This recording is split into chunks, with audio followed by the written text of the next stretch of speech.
Have one.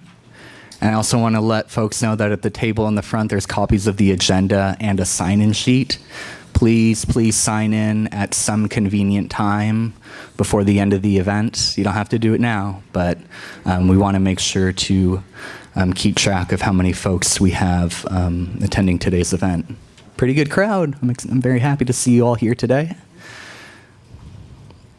We also will be having this event streamed by WebEx, and there will be there's a conference line as well. So we are going to have a good amount of folks participating remotely.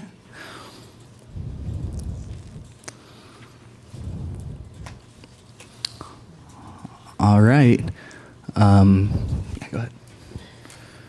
Great. Well, it is now 11:30, so first of all, I want to welcome everybody to the May 2nd workshop for Commission Rulemaking R 19-02-012, implementing Senate Bill 1376, the TNC Access for All Act.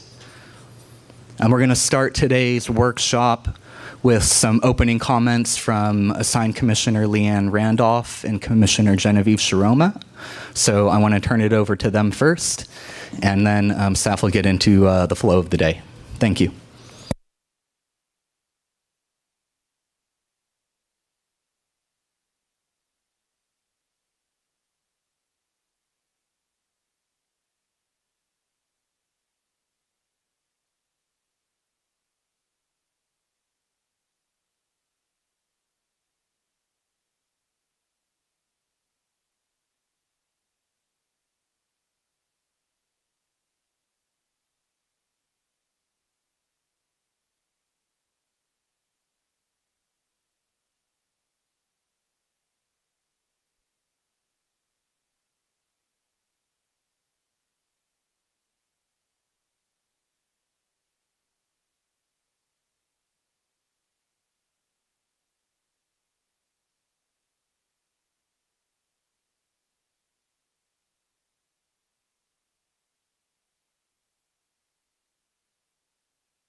Yes, I am.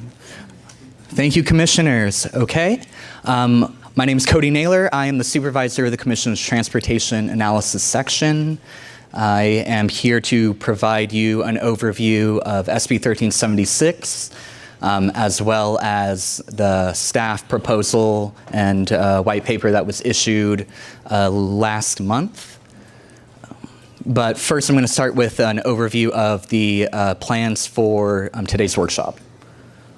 So we're going to start with a summary of the law and staff's proposal. Then we're going to break in about a half hour for lunch and commence again at 1 o'clock. Then we're going to have the presentations from all the stakeholders and parties that indicated in response to my email that they would like to make comments today. Presentations were requested from Lyft, Uber, Access LA, LA Metro, San Francisco Municipal Transportation Agency, Disability Rights California, and Access to Independence.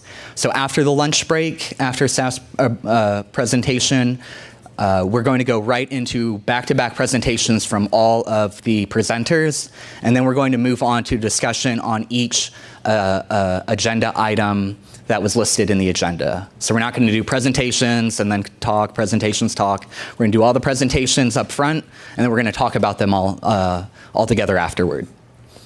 The topics that are listed on today's agenda are the establishment of geographic areas, the access fund fee itself, the remittances that TNCs can, or the offsets from remittances that TNCs are authorized to have, and then an open discussion on different topics related to the program.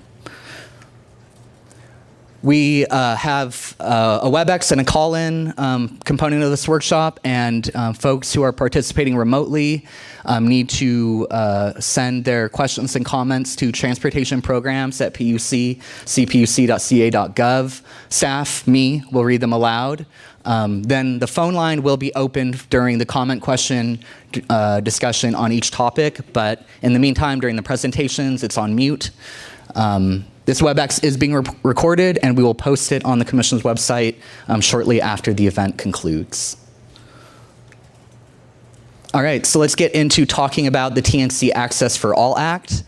This slide shows some of the legislative intent from the law, which I think very succinctly captures the need that the law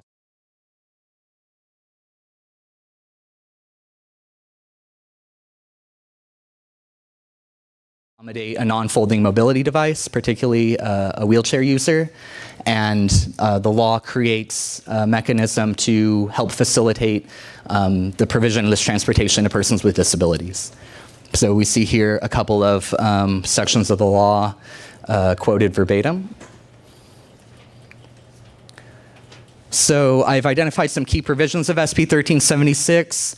The structure of the law imposes a per trip access fund fee on TNC trips that originate in certain parts of the state that are selected by the Commission to facilitate on-demand wheelchair accessible vehicle or WAVE service.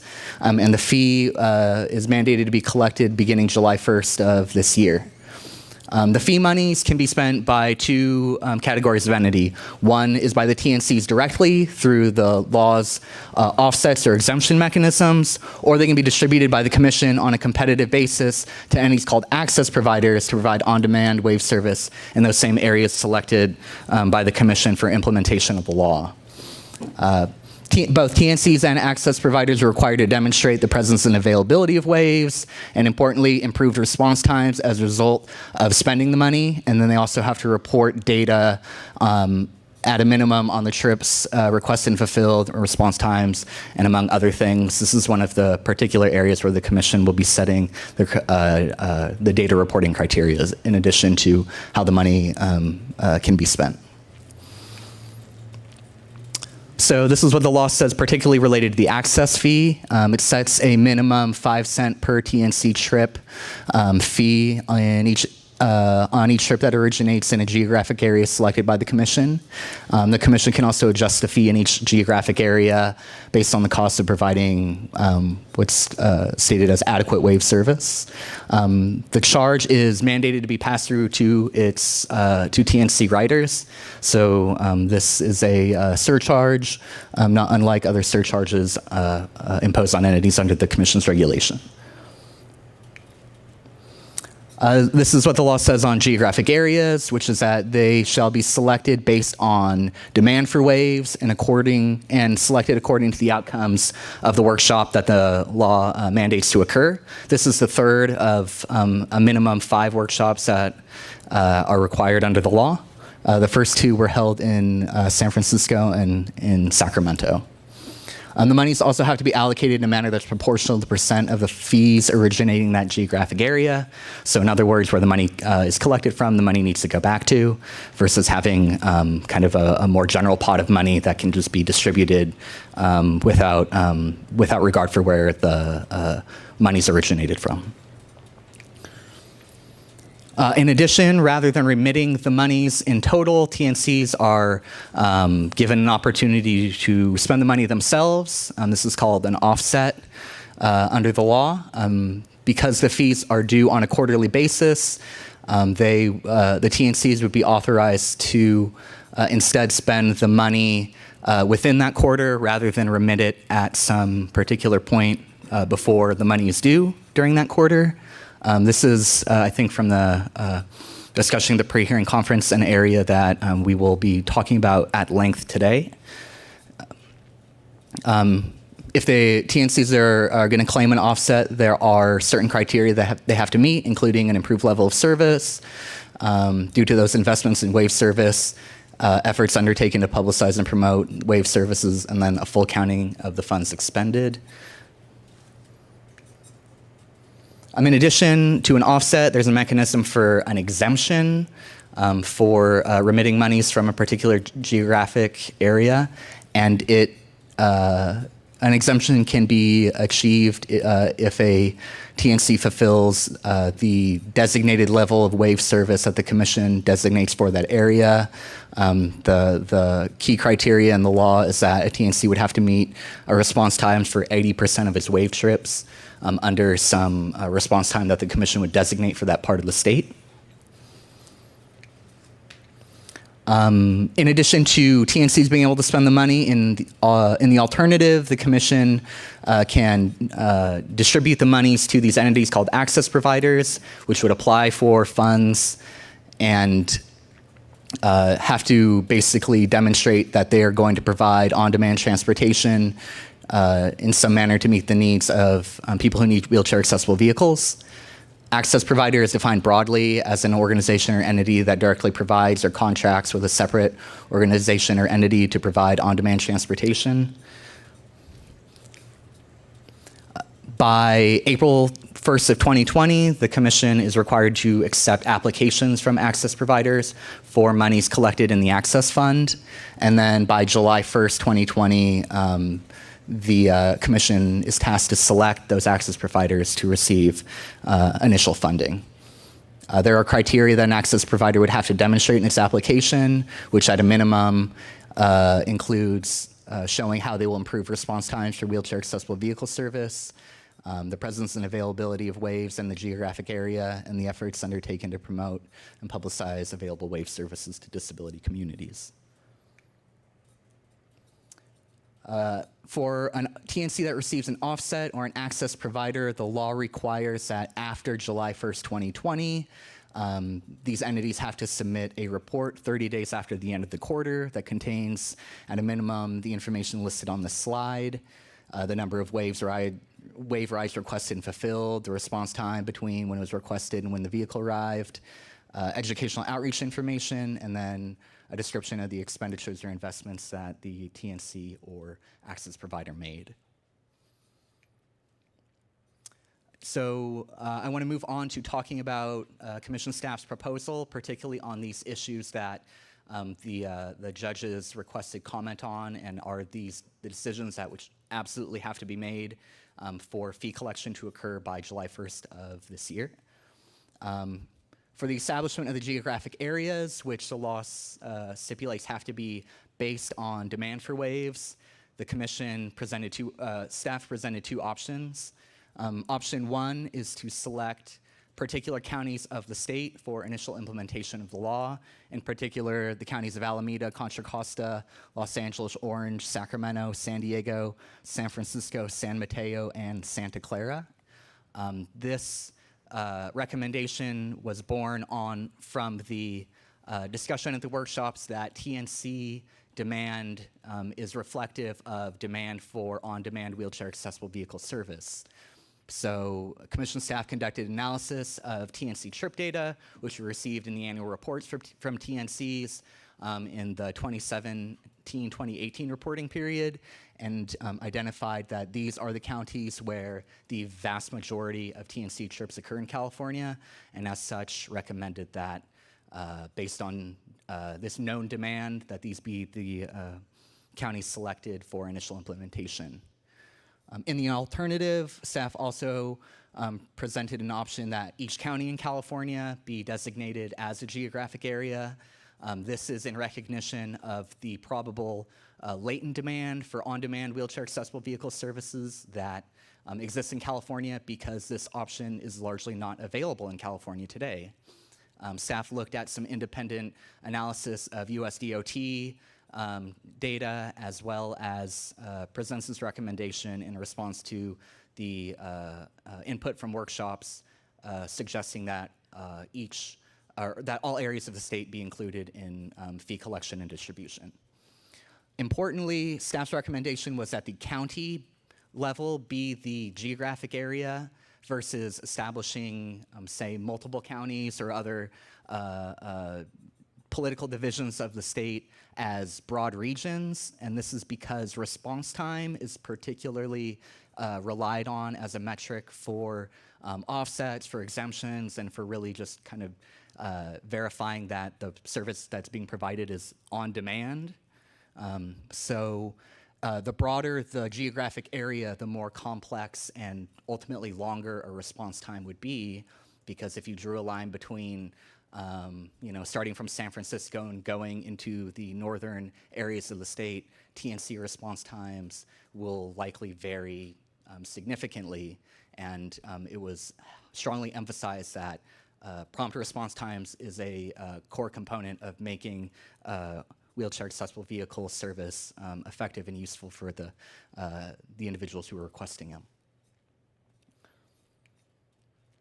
So this is just a map of the counties of the state and the counties that are proposed for initial implementation in option 1 are highlighted. As you can see here, they're based around the San Francisco Bay Area. They're all contiguous. And then in Southern California, from LA down to the state's southern border along the coast. This is a map that was presented in staff's proposal and white paper, which shows that this is a tree map showing relative demand for, or relative TNC trip demand, this is where the TNC trips in California have largely occurred. As you can see, the counties that staff proposes be used for initial implementation are identified by name. They make up the vast majority of where trips in California occur through TNC platforms. Just of note, not all 58 counties are listed on this particular graph, and that's because it's only the top 39, I believe. After Humboldt, the squares get so small that they're almost invisible. Regarding the access fund fee itself, staff recommends a 10-cent per trip fee in each geographic, on each trip that originates in a geographic area selected by the commission. Rather than avail itself of the ability to set different fee amounts in different geographic areas based on the cost for providing wave service, because commission staff doesn't know at this time what the costs are, we can't base our recommendation on that. So we instead said to apply the fee uniformly in each geographic area. We recommend that it only be applied on trips provided under a TNC permit or a TNC permit authority. This is to differentiate from trips that are available or services that are available on a TNC's app, but are actually provided by the entity's Transportation Charter Party Carrier Permit Authority, TCP authority. This is how trips like Uber Black, Uber Lux occur, wherein a professional driver, another commission permitted entity is actually providing the transportation, but they're receiving the request for a ride through the app itself.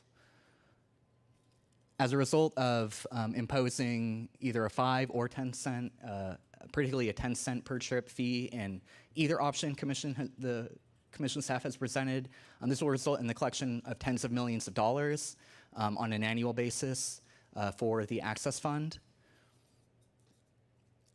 In addition to these recommendations that staff made in its proposal, I do want to add to today's discussion that for purposes of fee collection, there are some important implementation issues that really need to be addressed as part of the program itself. This is related to what happens if a TNC fails to collect the required fees or fails to remit the required fees when they're due.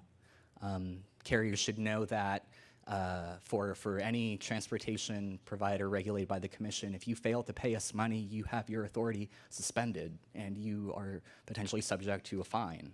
So there are 15 TNCs in California, and this law applies equally to all of them. So how to address what happens if they are not collecting or not imposing the charge on their trips, but the payment is due each quarter, or what if they don't pay on time? How to address those issues are important considerations that staff need to make when implementing what the commission decides. In addition, what happens if a TNC identifies that they've paid more than they are required to under the program? This is a common issue in the telecommunications sector. Can the commission return the money? So we should probably discuss how overpayments and refunds, if any, how that structure would occur, or how that process would occur. Lastly, related to what staff recommends, regarding TNC offsets, our interpretation of the law is that we are not required to authorize offsets at the same time as establishing the geographic areas and the fee. I just want to note that the statute requires to be reported by a TNC that receives an offset until after July 1st, 2020. So I find it an interesting case that has been made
The lines are muted?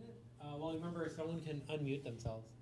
When they come in, they probably get that instruction to unmute. That's what at least that's what it said. Like we were unmuting it.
Testing, testing, 1, 2, 1, 2.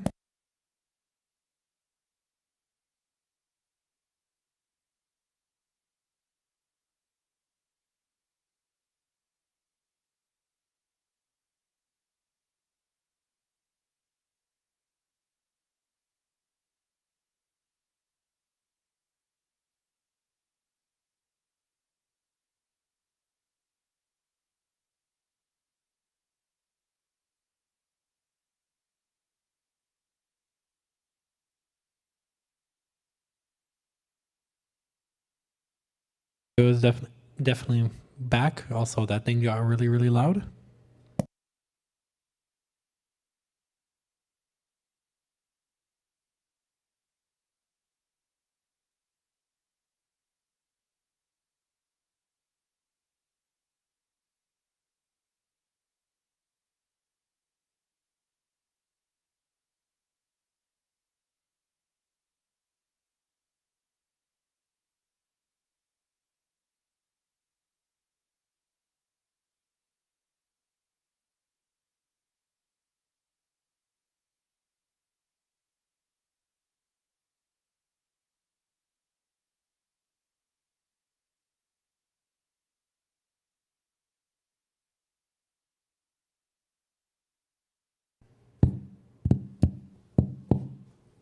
That is going to be very annoying when it hits my ear in 22 seconds.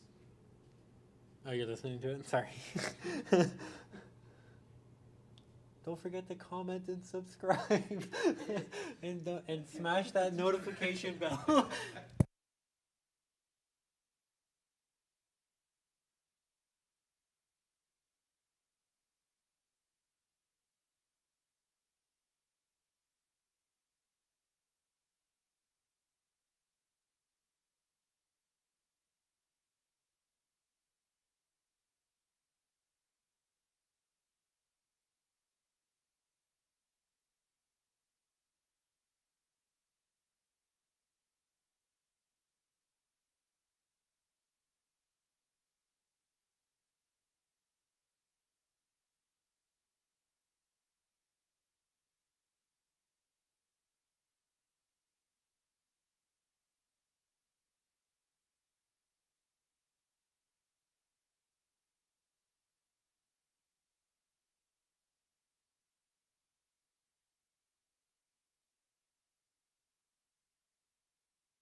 Okay, folks, welcome back. It's 12:55.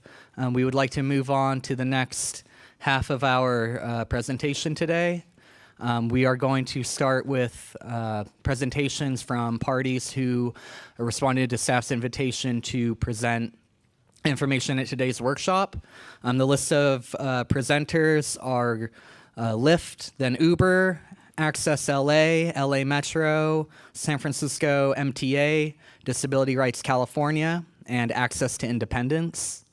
While the presentations are going on, for folks who are on the WebEx or on the call line, we are going to keep the lines on mute until all the presentations have been completed, and then we are going to move on to discussion on each topic listed in the agenda. So we're going to start with the establishment of the geographic areas, then move on to the access fund fee itself, and then talk about TNC offsets.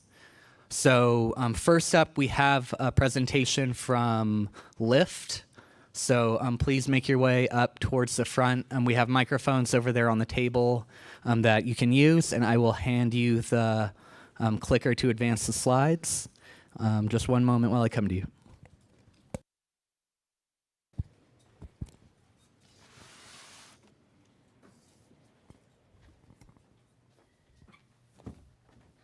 Forward, back.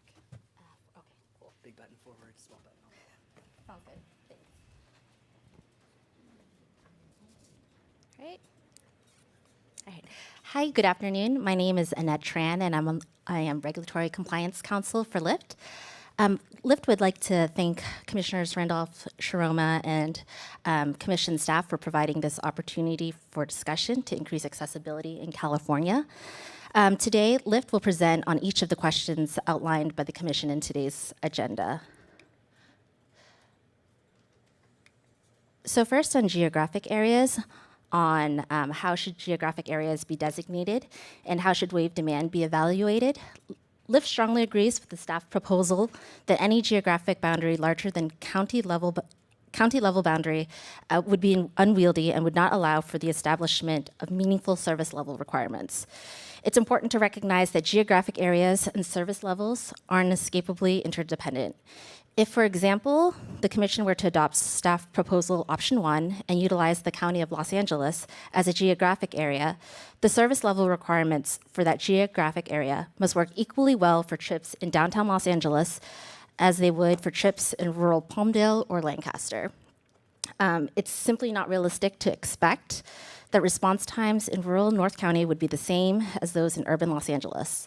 However, service level requirements will have to account for both scenarios.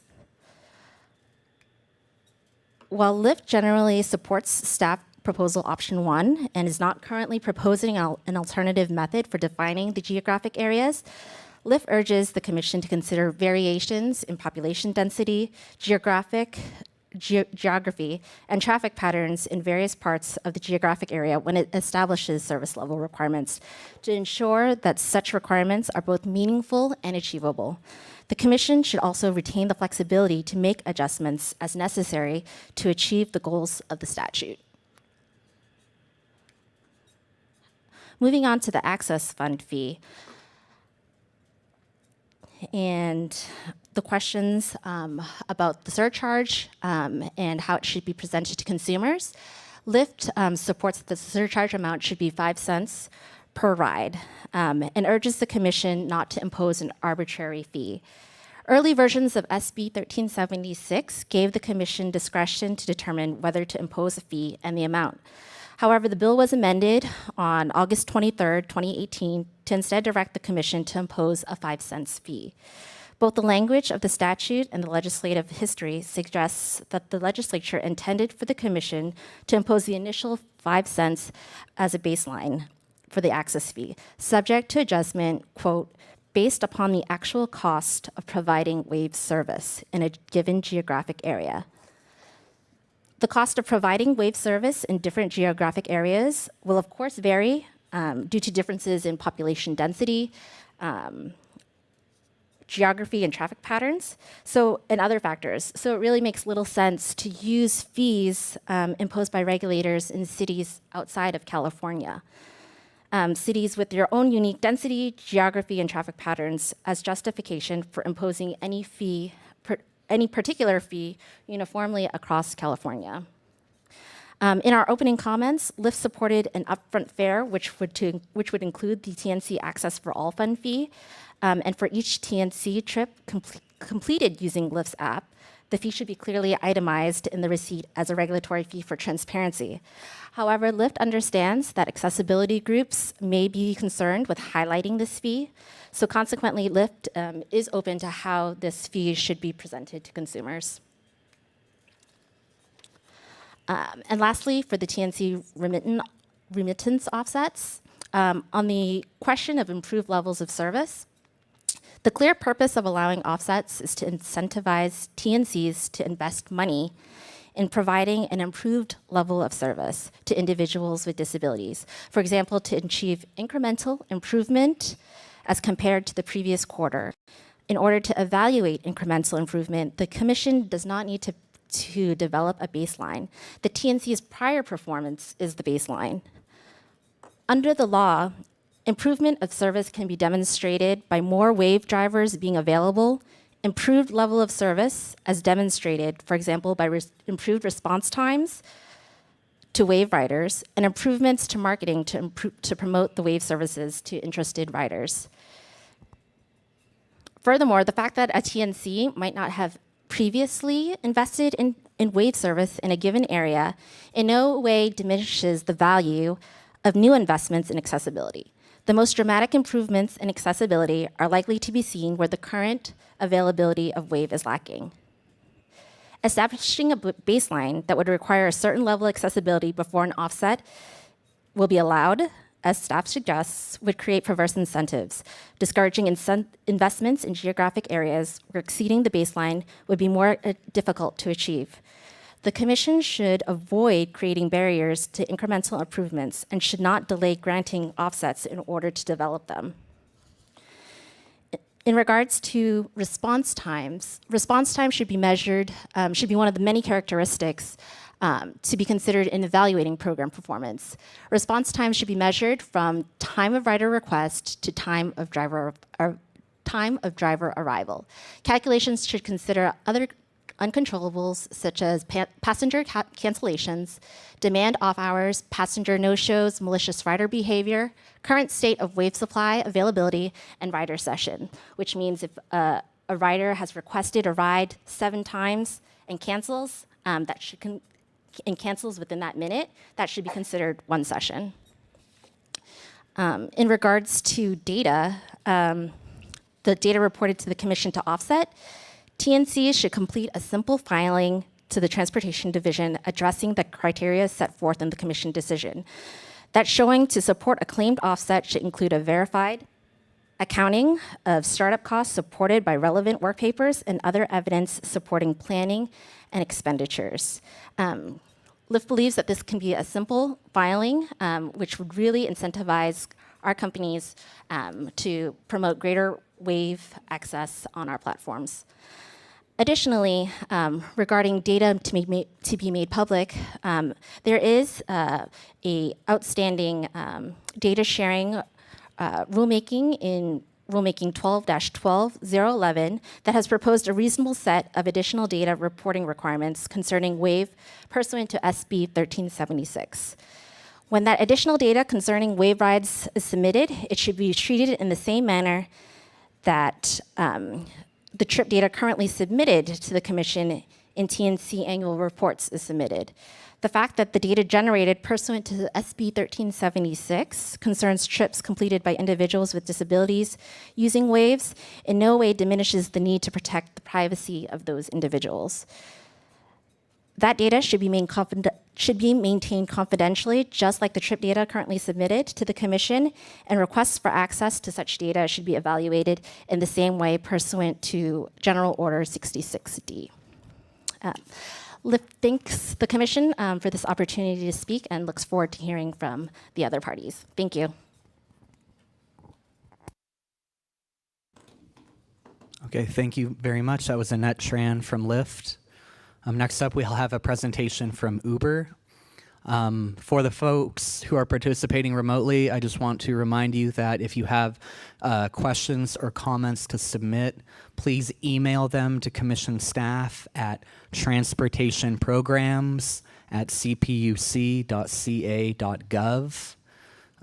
We will also be opening up the telephone lines for direct question and comment from the folks in the room and also participating remotely after the conclusion of all the presentations. But in the meantime, feel encouraged to email your questions or comments to transportationprograms@cpuc.ca.gov. Thank you. Thank you. My name is Sam Waters. I'm a Senior Operations Manager with Uber. I'd like to thank the Commission, the transit stakeholders, and advocacy representatives here today for letting us address the issues laid out in today's agenda. I'm also joined here today by my colleagues, Shivani Sidar, Regulatory Counsel, and Kimberly Harvish, who leads our accessibility options within the Uber app for the US and Canada.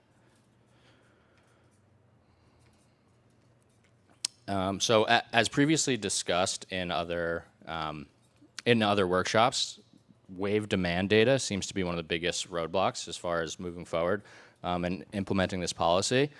We've identified U.S. Census data showing that the areas surrounding Los Angeles and San Francisco include about 45% of all California residents with an ambulatory disability, and that's defined by the U.S. Census Bureau. And it also is home to approximately 80% of existing TNC demand. So that's kind of the one piece of the data. The next piece is TNC data. So Uber has invested millions of dollars in our partnership with MV Transportation as far as enabling strengthened wave supply and demand in the state of California. And as this program continues to grow, more and more data will become available. And that data should be continue to be reported in line with existing CPUC reporting requirements.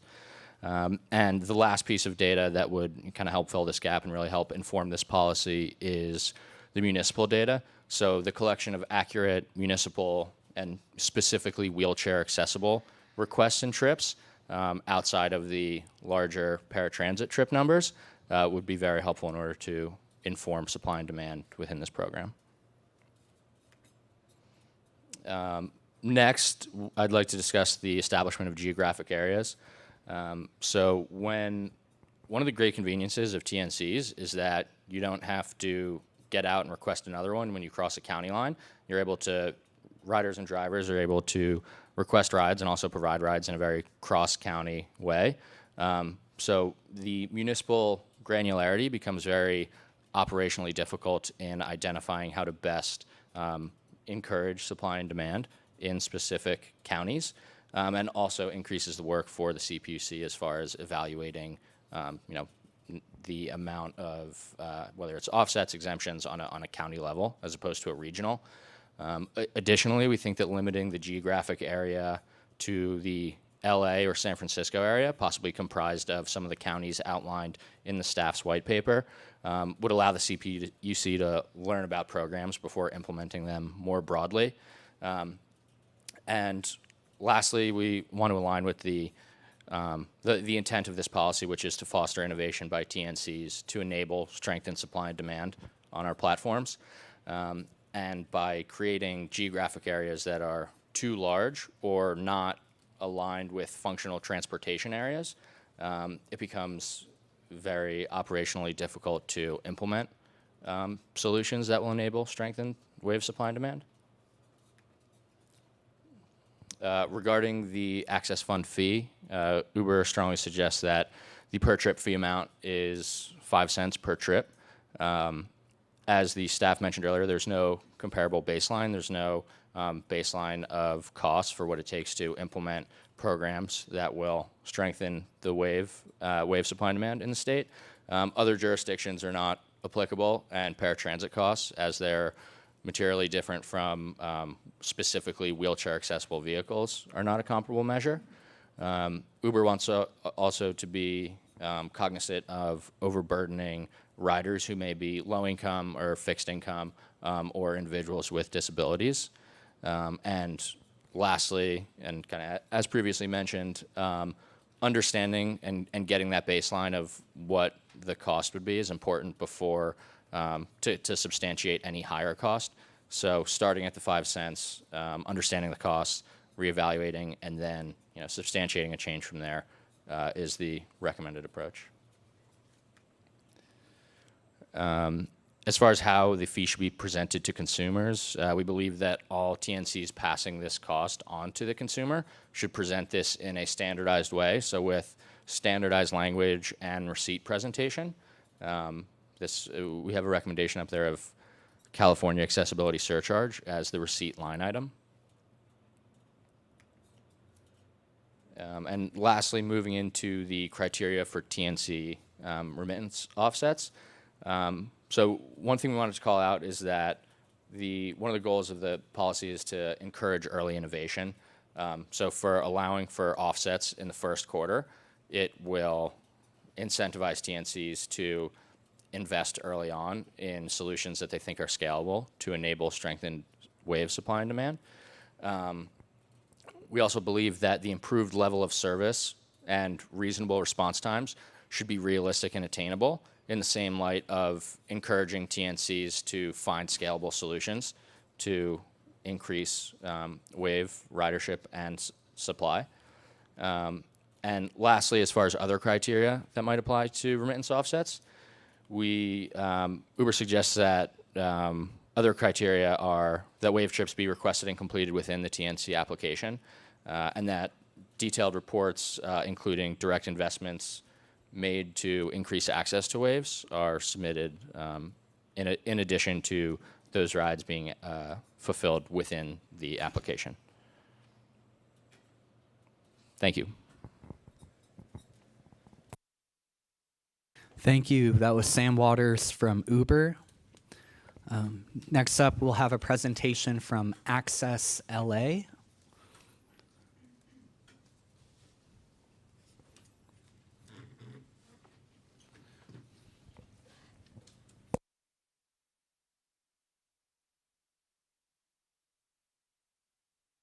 Thank you. Thank you, the commissioners. Thanks to commission staff and to the attendees. My name is Andre Coles. I'm the executive director of Access Services. We are the, pardon me, we are the ADA provider for Los Angeles County. Legal requirements for ADA paratransit in the United States. First of all, they start with the Americans with Disabilities Act, and there's some case law that essentially says that entities who run fixed route systems have to plan for expected demand in any given year. In terms of Los Angeles County specifically, in 1994, the Metro Board decided to meet this ADA mandate by creating Access Services in a coordinated system. What that means is that Access provides ADA paratransit on behalf of 45 member agencies, from a large agency such as LA Metro down to a smaller city such as Glendale and Pasadena or Baldwin Park. Our services are available for people who, because of their disability, cannot use fixed route, bus or rail, some or all of the time. It's just a picture of our service area for all intents and purposes. We serve all of Los Angeles County. Our service is transfer free throughout the county except for a transfer between North County and the Green to the LA Basin. We're a public entity, so we have a 9-member board of directors, and we also have several advisory committees. We have a community advisory committee and a transportation professionals advisory committee that advise the executive director and the board. We are the 3rd largest paratransit system in the United States. We have 150,000 eligible customers. Our budget projected for next year is $193 million. That's a mixture of federal and local funds. In FY18, we carried 4.4 million passengers on 3.4 million trips, and we do about 12,000 trips a day. So our service model, in general, we call it an ADA minimum system. So the ADA regulations outline what the minimums that have to be provided by an ADA paratransit system. So we are a next day shared ride paratransit system that really mirrors the fixed route bus system.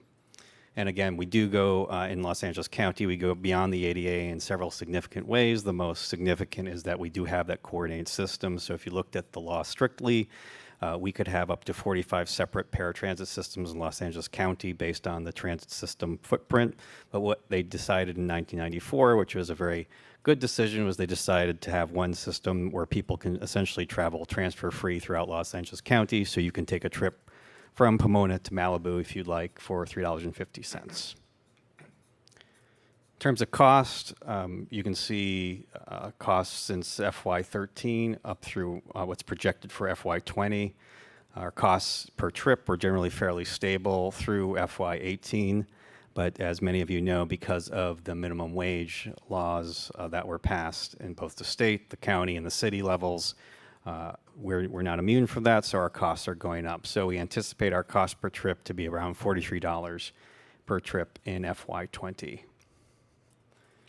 terms of performance, this just gives you an outline of how many trips we do in any given year. So in FY18, which is the most recent year, we delivered about 3.4 million trips. Of those trips, about 520,000 of them were wheelchair trips. Our on-time performance was 92%. And the trip length in general is around 9 miles or so. And in projected service demand, we're expecting to go from about 3.5 million people next year to approximately 5 million people in FY28. So that concludes my presentation, and I just want to say that in the interest of time, we concur with our colleagues at LA Metro who will be providing comments on those specific topics. Thank you very much. That was Andre Colais from Access Services Los Angeles. Next up, we have a presentation from the Los Angeles County Municipal Transportation Authority.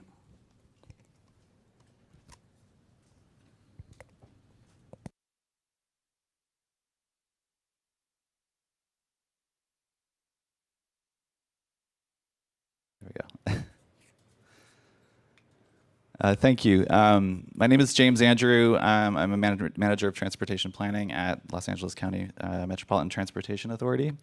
I'll just first give you an overview of LA Metro and then an overview of our comments which we submitted on April 3rd. LA Metro is the state-chartered county transportation commission and public transit agency for LA County. So we fund and plan transportation throughout the county, and we operate the largest transit system in the county. In our most recent strategic plan, Metro Vision 2028, there's an explicit initiative to explore opportunities for expanding access to shared demand responsive transportation options for everyone. So our participation in this proceeding and in this the successful implementation of this law falls under that spirit. Oops. In overview of our transit operations, we are the largest transit agency in the state. We have 2,300 buses operating on 165 routes in the county. We also have 6 rail lines, and that number is growing as we expand our system. We also provide funding for access services that Andre just described. All of our buses and trains are required by law to be wheelchair accessible, and they are 100% accessible to wheelchairs and scooters. In addition to providing the infrastructure to allow that, Metro also has program responsibility to make sure that our operators are trained to carry passengers with disabilities. All bus and train operators receive disability awareness training, annual refresher trainings, and then are also monitored for their quality of service, in addition to being subject to drug and alcohol testing as required by law. We have about 140,000 average wheelchair boardings on the system per month, and that represents about 0.5% of total boardings. The fares for all passengers are highly subsidized on our system, but passengers with disabilities and seniors have a lower fare than other passengers.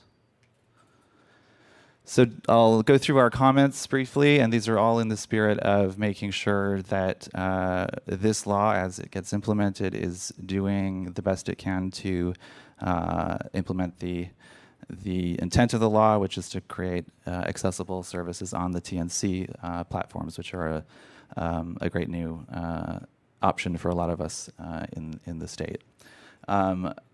Our position is that the fee should be applied statewide because that is what's in the law, is a state law. That the fee should be collected at the county level. So we would agree with the staff proposal, and that supply and demand, as well as the disbursement of funds, should also be happening at the county level or the County Transportation Commission level. We would offer that MPOs or some collection of counties could be in addition as an option for counties if they wish to bound together, they could do that. But counties do make sense as a geographic area. We think that the data that's required to implement this law, trip requests completed versus trip requests fulfilled, as well as wait times for the general public versus those who are requesting waves, the origin and the time of day, the geographic origin and the time of day of the trip request, and the presence and availability of drivers with waves in the geographic area. We offer that data will need to continuously be and publicly be provided to track the adequacy of the fee at meeting the objectives of the law.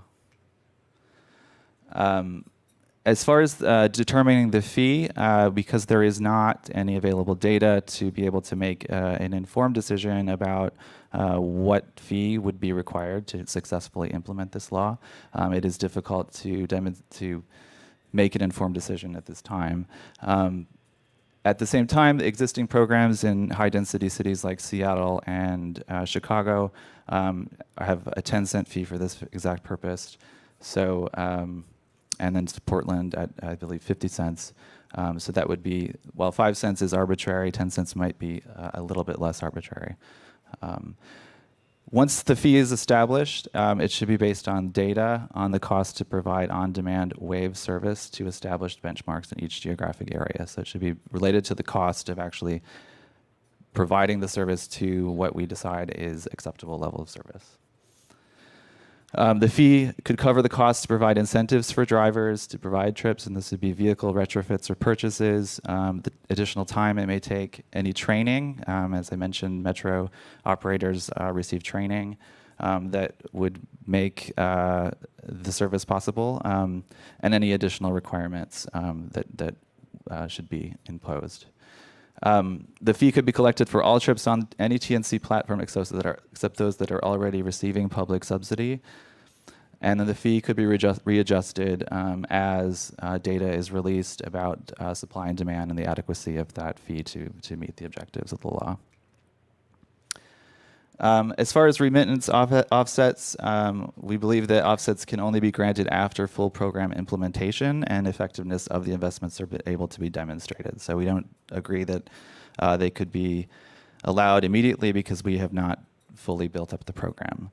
The effectiveness of offsets should be determined by sustained and improved response times with an acceptable range of average response time. And TNCs receiving offsets and the recipients of any funds that come out of the fee should be required to report details of those investments as well as the service level improvements that they're making. As far as establishing service levels, we believe the Commission should use data on total trip requests to fulfilled requests, as well as wait times for both Wave and other customers tabulated by percentile. We recognize that response times will differ based on the context, whether it's an urban, suburban, or rural area. And we would offer perhaps that any standards for service levels could be a deviation between the service level for Wave customers and those who are requesting non-Wave vehicles in lieu of a fixed response time to take care of that difference in context. And thank you for the opportunity for the comments. Thank you. That was James Andrew from LA Metro. Next up, we have a presentation from the San Francisco Municipal Transportation Agency.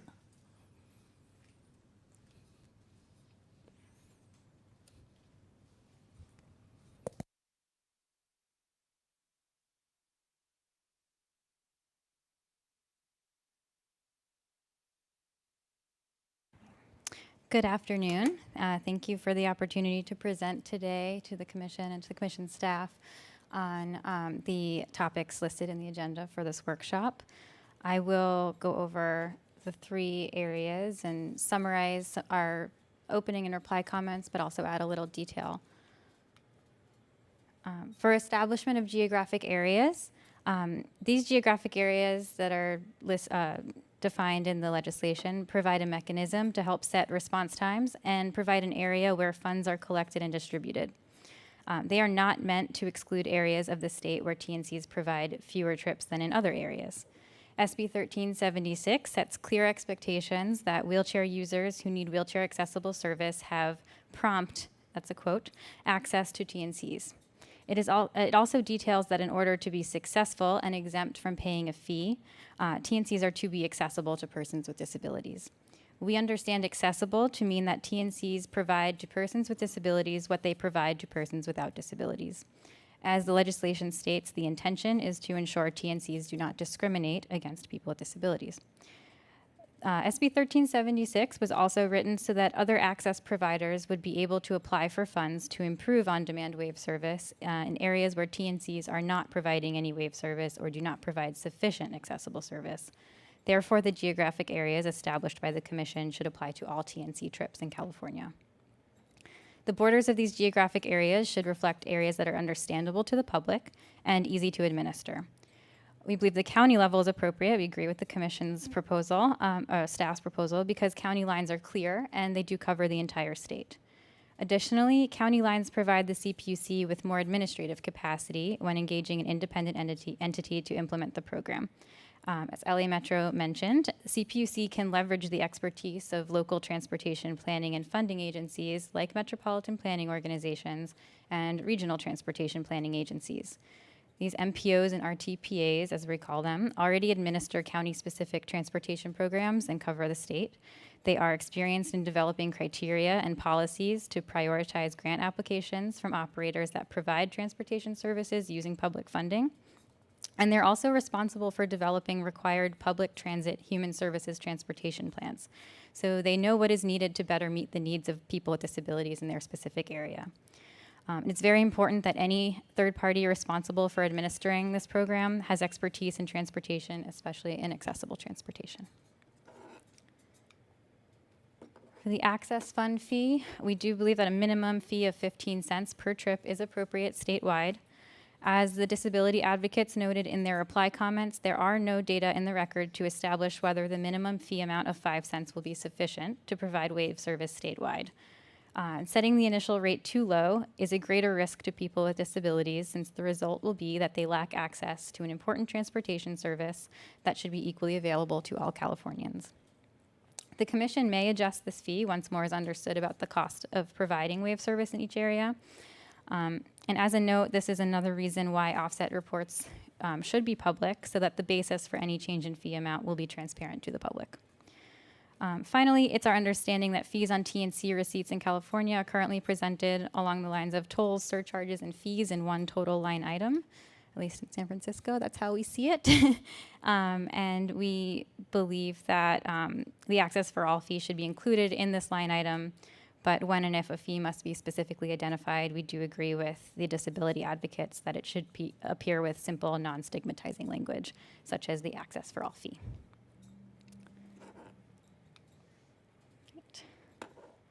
The last subject is the criteria for TNC remittance offsets.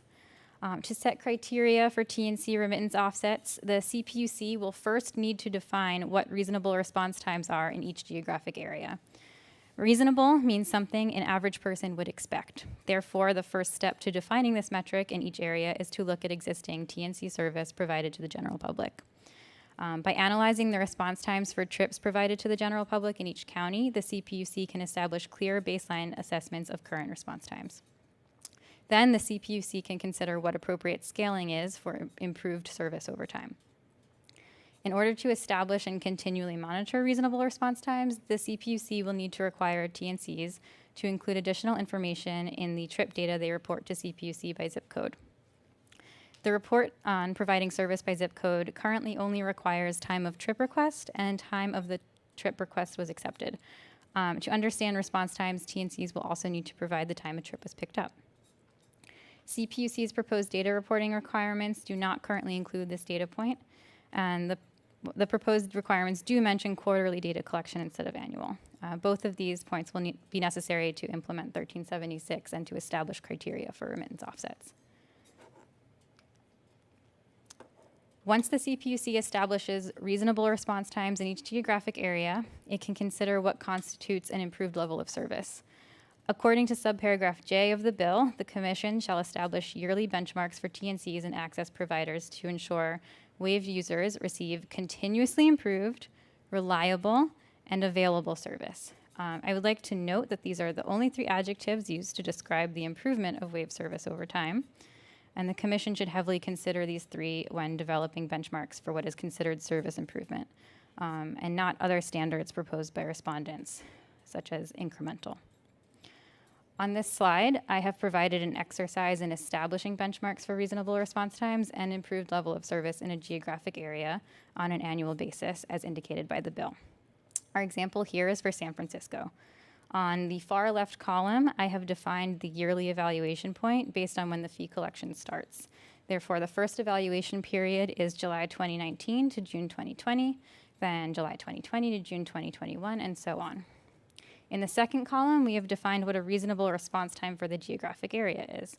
Based on information shared by Uber at a recent conference, we understand that approximately 100% of TNC trips in San Francisco are serviced within 10 minutes.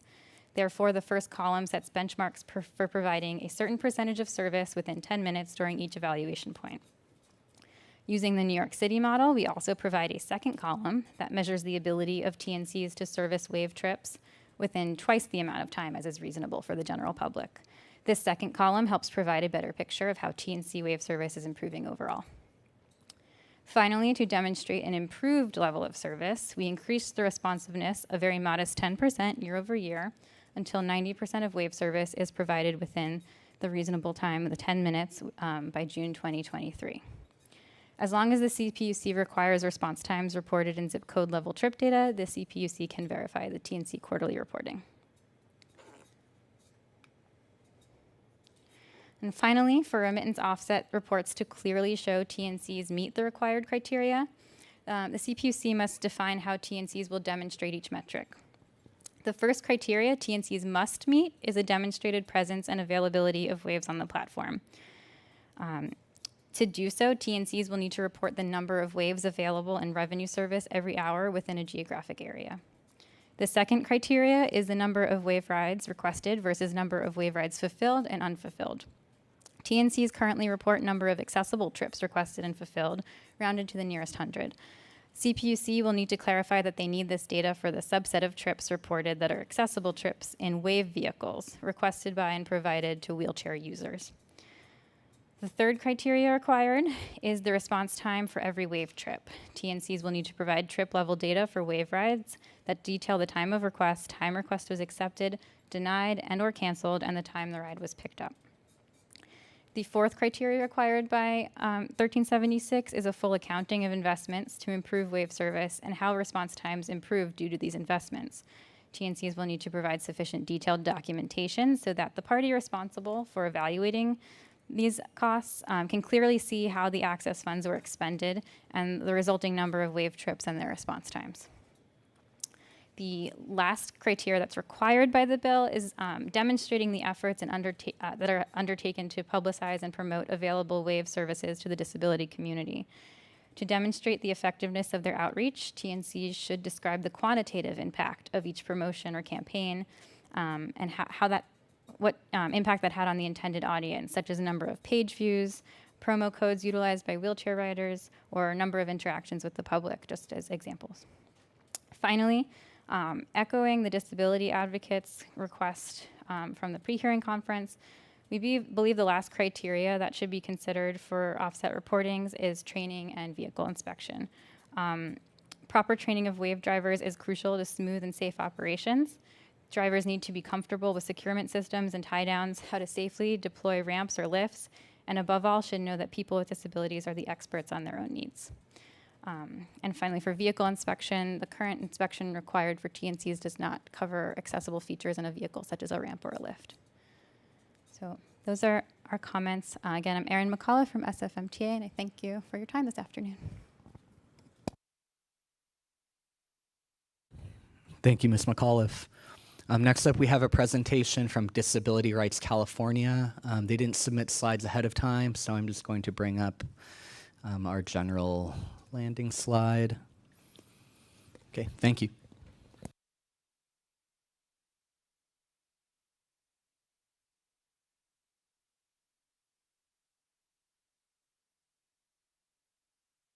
Thank you.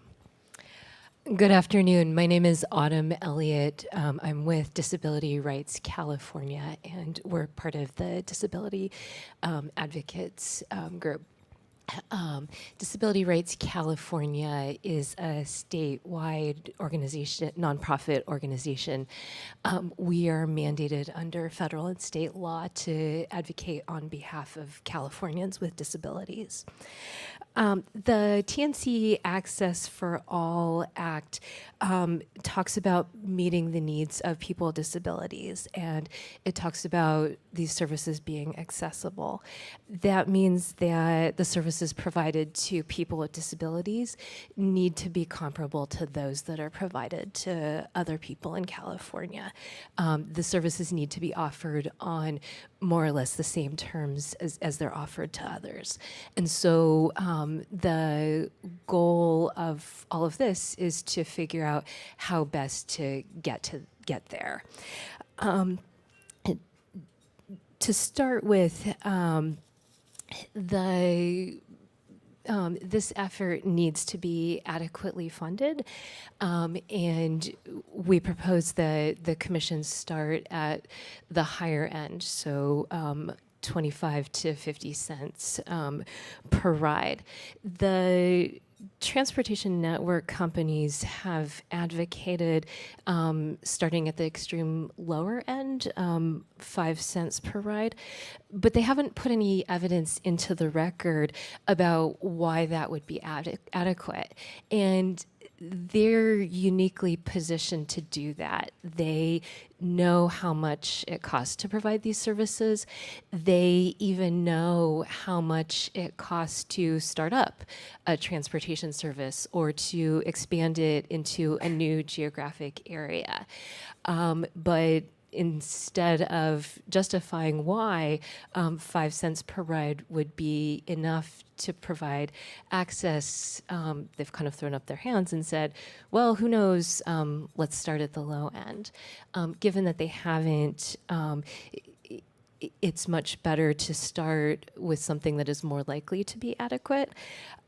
Other jurisdictions have imposed higher fees, both for access specifically and for other programs generally. And there isn't any evidence that these higher fees, such as the 50 cents per ride used in Portland, have had a deleterious effect either on the service providers or on consumers.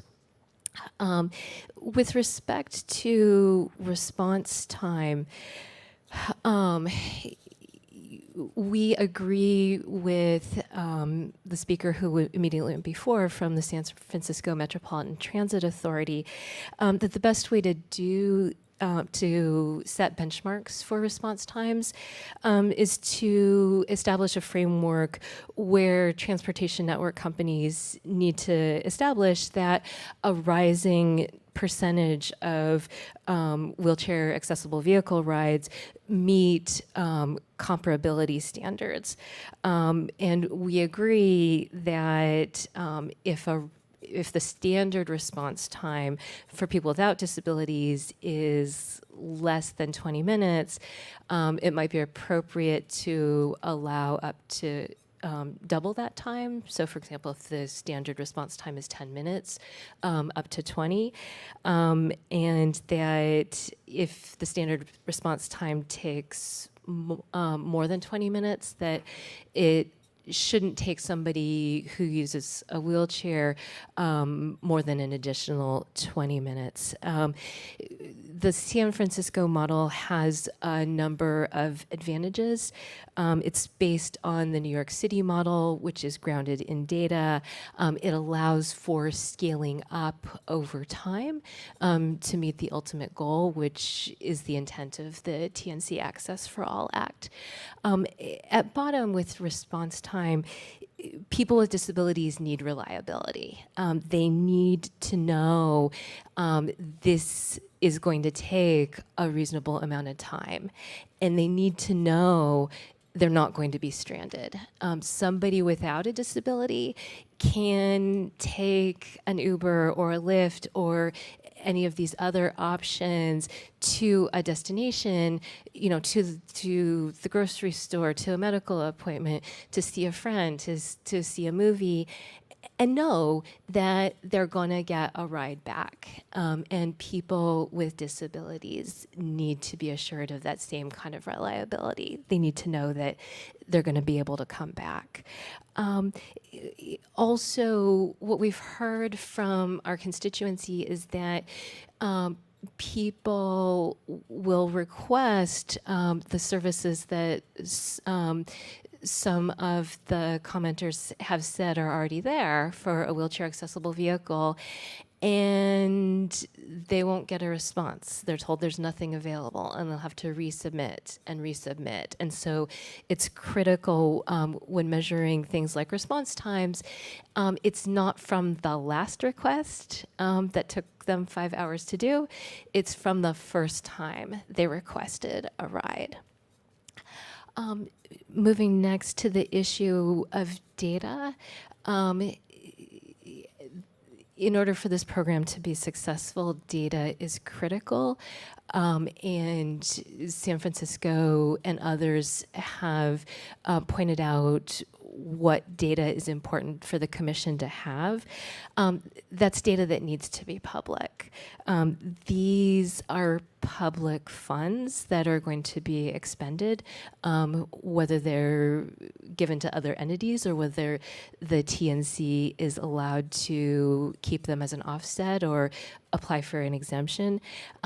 That's public money, and for the sake of public accountability for all of us out here to know that that money is being spent appropriately, that data needs to be public. Some commenters have raised the specter of privacy issues, but and you know, as a disability rights organization, privacy is an issue that is very important to our constituents.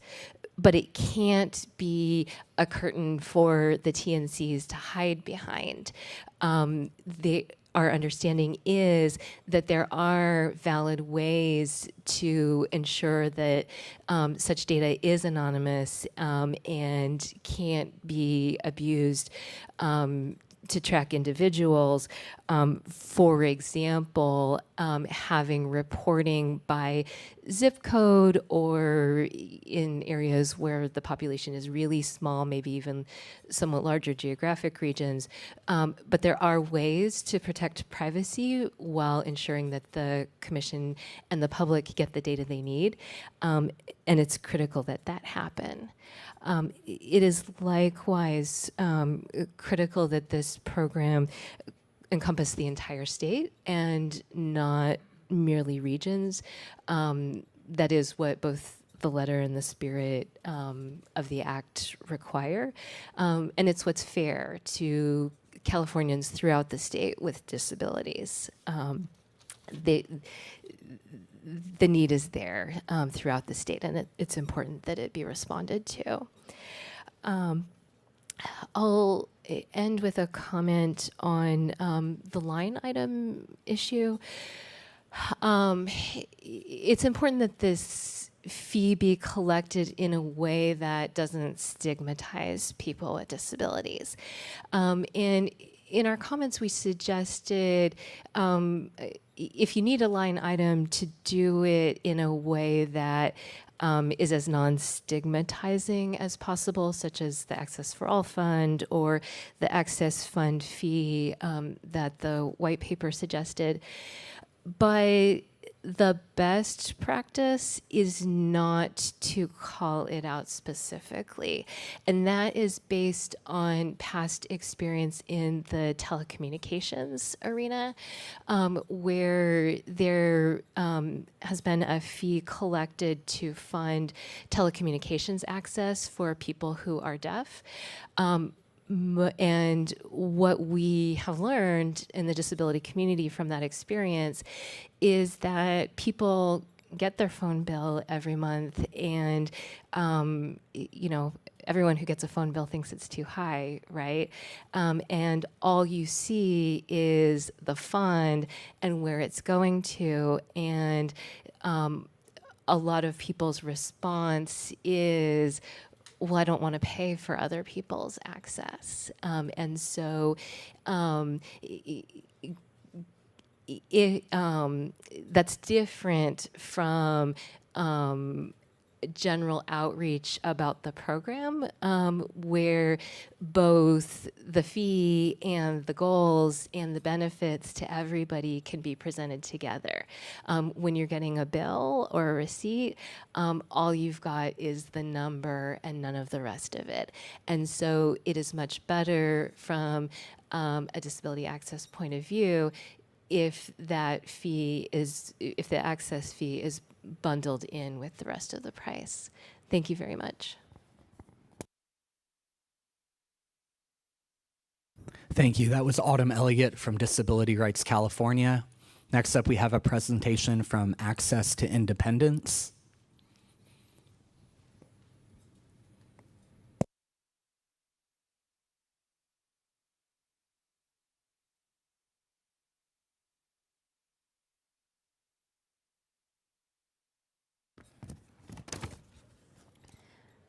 Good afternoon. My name is Amy Kalivas. I'm from Access to Independence. I'm the Director of Programs. I really want to thank you for having me here and being able to give comments on this. Access to Independence is the local center for independent living in San Diego. We are a disability advocacy organization and provide services to people with disabilities. It's an honor and privilege for me to be here today representing my colleagues, consumers, friends, and family with disabilities as the state of California moves closer to full equality for people with disabilities in the realm of transit network companies and ride sharing. As a person with a vision impairment, TNC services have exponentially increased my ability to independently access my community and have had significant impact on my ability to work and to socialize. This has not been the case for many other people with disabilities, especially those who use wheelchairs and mobility devices. One coworker told me that she was unable to go out to a restaurant with her daughter this past New Year's Day because she couldn't request paratransit within 24 to 48 hours in advance due to her daughter not being able to confirm her schedule at work. Once it became clear that her daughter would be available on New Year's Day, my colleague called Uber and was told they don't offer service to power wheelchair users. When I told this coworker about Access for All, the first thing she said was, "Great, now people who use wheelchairs can have a social life." Another coworker relayed to me that she's unable to exercise her civic duty as a juror in federal court because she can't schedule a paratransit ride in advance because she has to call the court every morning to inquire about her jury status for that day. That doesn't give her enough time to schedule or cancel a paratransit ride. When I told her about Access for All, she said, "Please tell them that if on-demand services is available to me, I'll be able to participate in my civic duties as an American citizen." These are a couple of the many examples of the impact on-demand TNC wave service will have on wheelchair users in California. Lack of access to these services is a civil rights issue that I'm very passionate about. In regards to the agenda and the different things my colleagues have already spoken about, how wave demand should be evaluated. At this point, there's not really an accurate way to assess demand. As a result, the Commission will have to gather data as this program develops with the understanding that early data will not be completely accurate.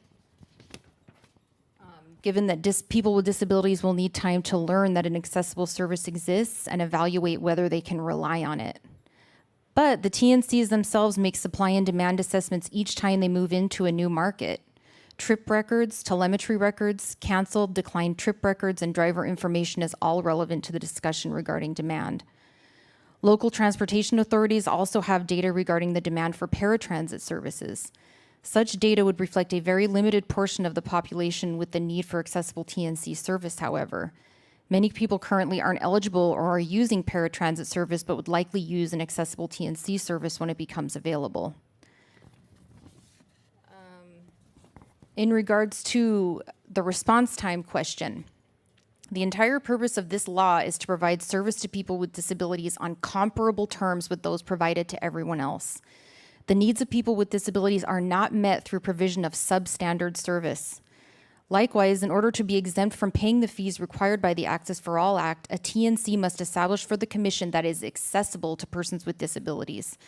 An accessible service is one that can be used by people with disabilities on the same terms as everyone else, as my colleagues have said earlier.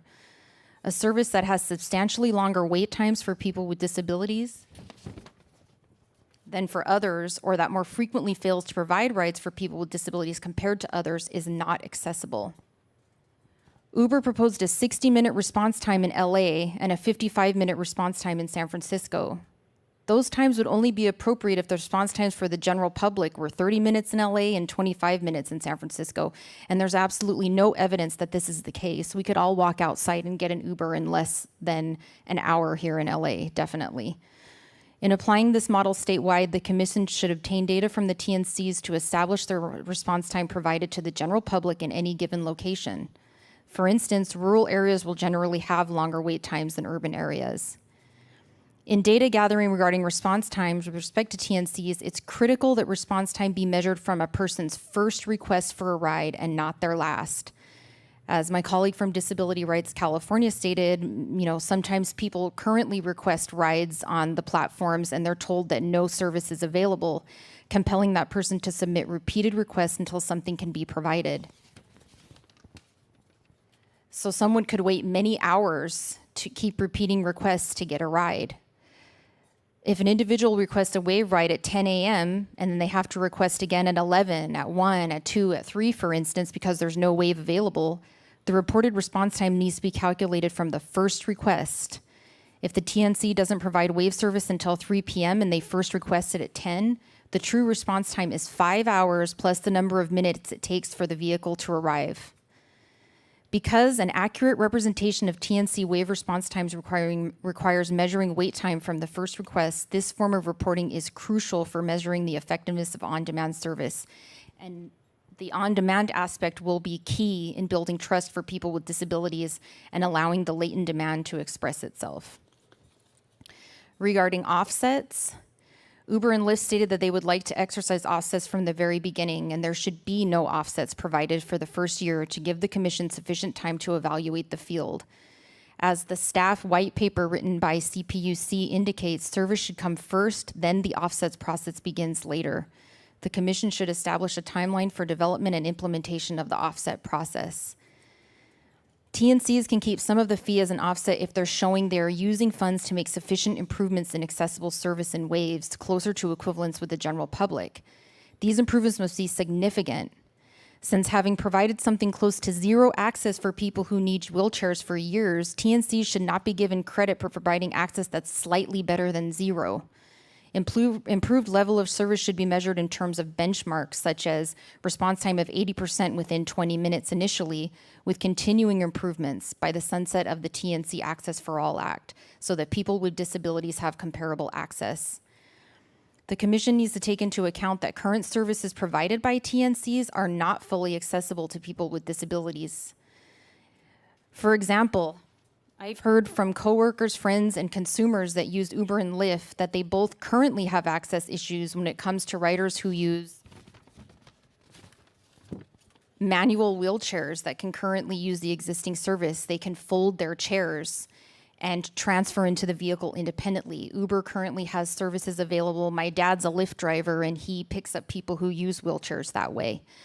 But there's a lot of issues related to that. There's no way for a rider to indicate what type of mobility device they use and what type of vehicle is accessible to them. Some wheelchair users can't access tall vehicles, for example. Some drivers don't clear out their trunks and therefore don't have room for a rider's foldable wheelchair or walker. A colleague described to me that she's had negative experiences using Uber Assist because the drivers complain about having to help her fold her wheelchair. She says because of that and continued lack of trunk space, she rarely uses Uber Assist, and when she does, she makes sure someone can travel with her. Thank you again for hearing my comments and for giving me the opportunity to speak on behalf of Californians with disabilities. Thank you. That was Amy Kalivas from Access to Independence. That concludes the presentations that we have planned for today's workshop. Next, I'd like to move on to the discussion of the agenda items, starting with the establishment of the geographic areas and moving on to the TNC access fee, and then ending with TNC remittance offsets. Before we move to any questions from members of the audience, I'd like to offer our commissioners an opportunity to ask any questions and make comments about the presentations that have been made thus far.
Thank you. Thank you, Commissioner Shivani from Uber. Just to clarify, so Uber is proposing two regional approaches, one being a San Francisco service area that consists of the following counties: San Francisco County, Marin County, San Mateo County, Alameda County, Contra Costa County, Solano County, Napa County, Sonoma County, Santa Clara County, and Santa Cruz County. Currently, that geographic area is what we call internally the San Francisco service area. That's where we see a lot of trips that cross county lines, and believe that that would be the best way to submit data to response times and to other metrics that are being requested pursuant to the law. And then LA County, and correct me if I'm wrong, but LA County is just, the service area is just LA County, correct? Okay, so within those two geographic areas, then to answer your next question, so that we agree that if we are to start with those two regional areas that currently have 80% of TNC demand, then we can see how the funds are applied and what it will take to move the needle and basically make a difference in encouraging wave vehicles to get onto TNC platforms. Then we can expand to the smaller counties. Whereas if we start immediately across the entire state, let's say, for example, Humboldt County, and we have fees that amount to $100. Pursuant to the law, then we would remit the $100 to be used in that county, and that may not make a difference in Humboldt County. But if we have a larger regional approach, then that money goes back to the region. That's to improve the program in the region. Except your regional approach leaves out some smaller areas that do have significant amounts of activity, like Sacramento and San Diego. Because it's sort of like you have kind of 3 tiers, right? There's like the super urban areas where there's tons of activity. You have the smaller cities where there's a lot of activity, but they're not contiguous to a huge major metropolitan area. Then you have the very rural areas where there's just not a whole lot of TNC activity generally. And your proposal doesn't capture category 2 at all, as I see it. Correct. As you've indicated, and what we differ from the CPD white paper would be San Diego, Sacramento, and Orange County. Those are the counties that would differ. Okay. Any other comments? Come on up and talk into the mic, or Cody will give you a mic so that we can hear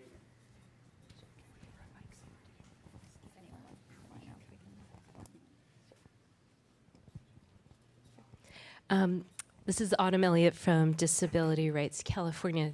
Thank you for your question. We would say a few things.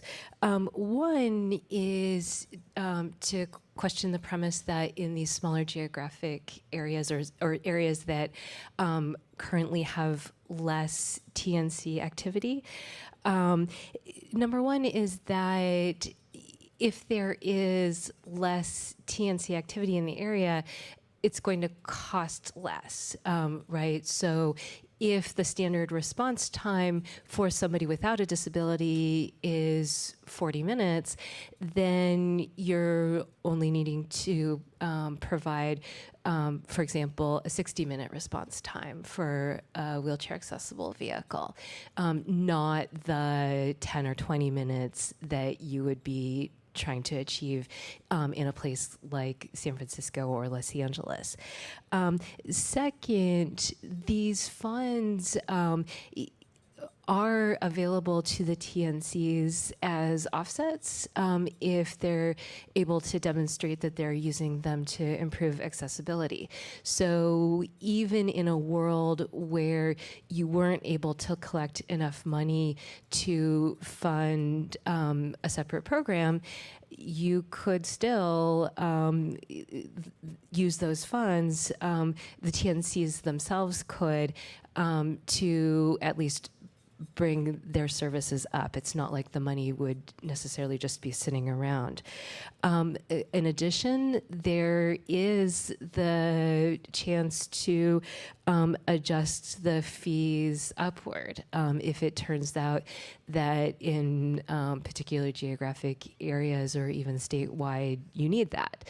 If it turns out that what you're getting isn't enough. So for those reasons, it is not at all a fruitless endeavor to cover those areas. And then those are the practical matters. Going back to the statute itself, it's the TNC Access for All Act. It's not the act for access for people who live in areas that currently have a lot of TNC activity. The way that this and other disability rights laws tend to be structured isn't you have to go out and provide services to people with disabilities. It's if you're going to do something, then what you do needs to be accessible, right? So there is nothing telling Uber, Lyft, Hopskip, or anyone else, you have to provide TNC service in any particular geographic area in California. It's just if you're gonna do it, then you need to do it in a way that's accessible to people with disabilities. And so even if the service in a particular geographic area is limited, even if it's got long response times for everyone, people with disabilities have the right to have access to what limited services are there. Thank you.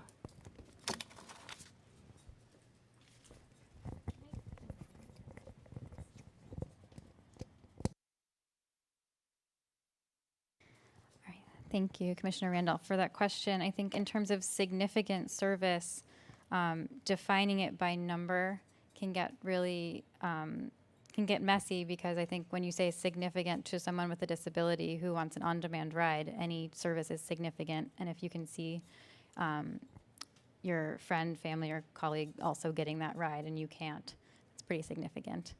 I think in terms of Uber's request for 80% of their current TNC service, it's not clear to me that the legislation allows for discriminating against 20% of the service they're currently providing.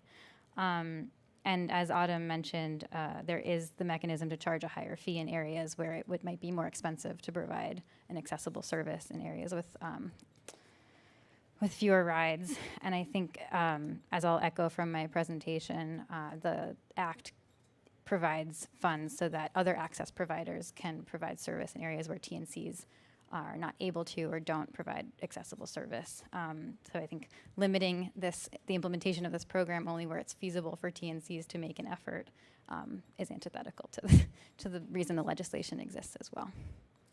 Thank you.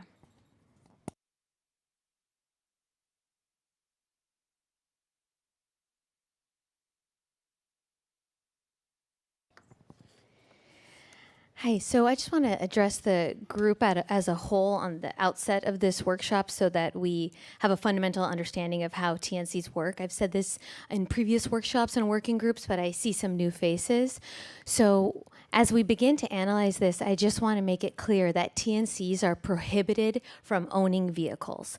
So it's not as if we have a fleet of waves that we're holding back and refusing to dispatch because we're not getting enough money from it or it's not profitable.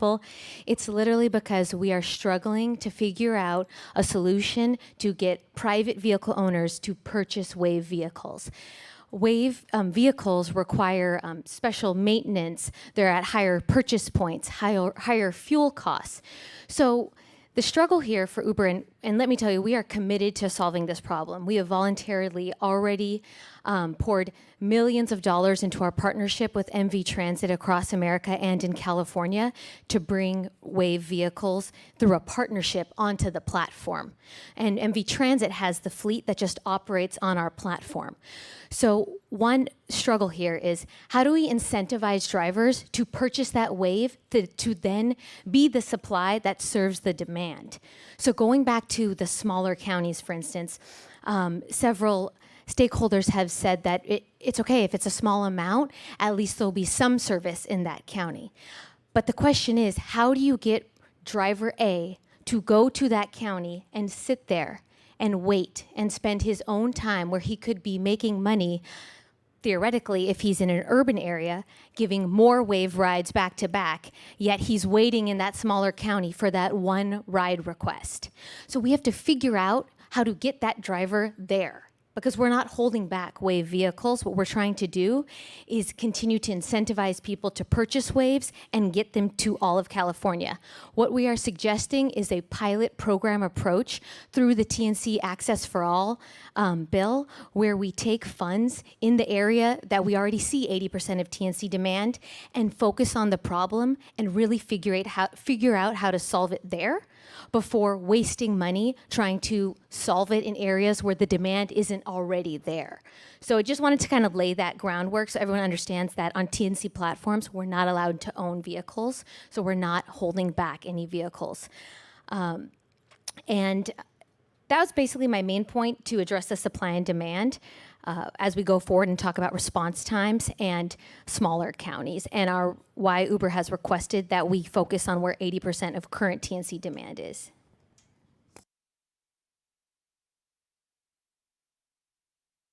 about offsets. And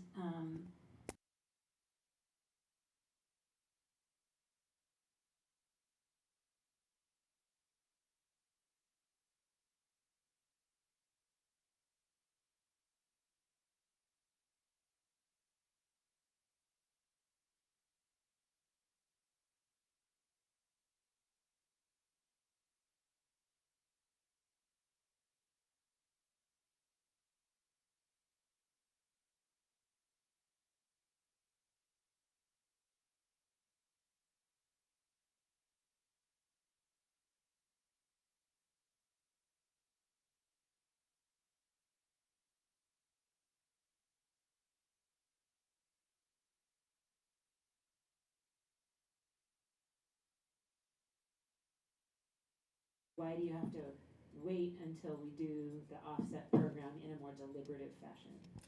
Yeah, and so to your point, we have already started, and so I believe with the offset funds, it would just be additional funds that we can put on top of already current investments.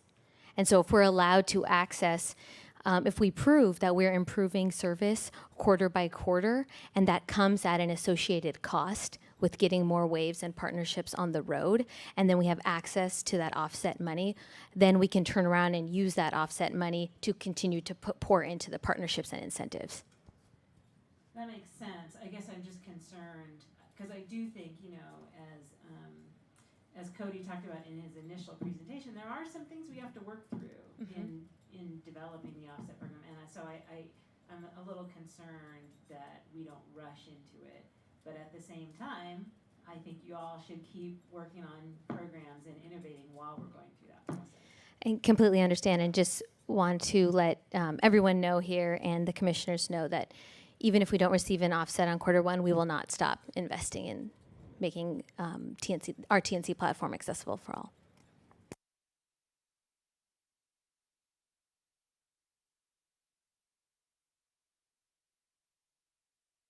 I just wanted to respond to the question, can't the TNCs continue to invest in accessibility while this program is ramping up? And that they can and they should, and they from the beginning have been legally obligated to do so. The Americans with Disabilities Act, the California Unruh Civil Rights Act, those have all been in effect since each of these companies was in their infancy. They should be accessible already. They're not. And this is the state of California stepping in and saying, okay, you will charge extra money and you will, one way or another, become accessible. But it's something they should have done from the beginning. And the fact that this extra guidance is here from the state of California shouldn't be stopping them from doing what they should have done a long time ago. Thank you.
The training that I mentioned was for bus drivers and on our public transportation system, and so they are required to receive training, customer service training on working with customers who use mobility assistive devices. As for TNCs or other types of training, I'm sure our paratransit provider, Access Services, certainly has requirements that they follow. And I appreciate sensitivity training, absolutely. But what about actually the mechanics? What do you refer? Sorry. So my name is Jeffrey. I also work for LA Metro. I used to work for ADA Civil Rights Department.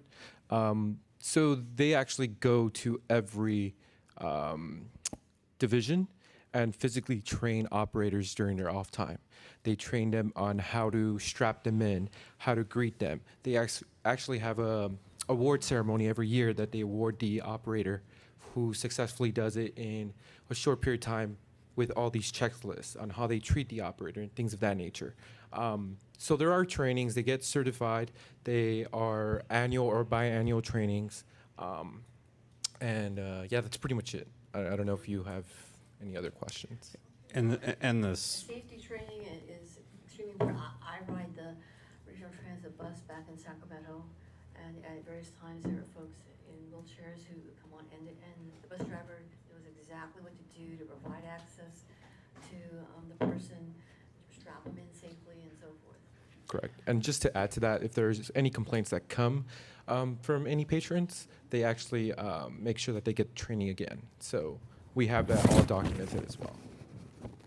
And I would just like to say for Access Services and generally other paratransit systems, we have similar training programs for our drivers, not only for sensitivity, understanding people with disabilities, but also, as you say, the mechanical aspects of tying down a wheelchair to ensure they're safely transported. So Metro has done an excellent job on making their system accessible, so that's why a lot of our customers who are able use their system, but for those customers who use Access, we also have similar training programs. Hi, Kimberly from Uber.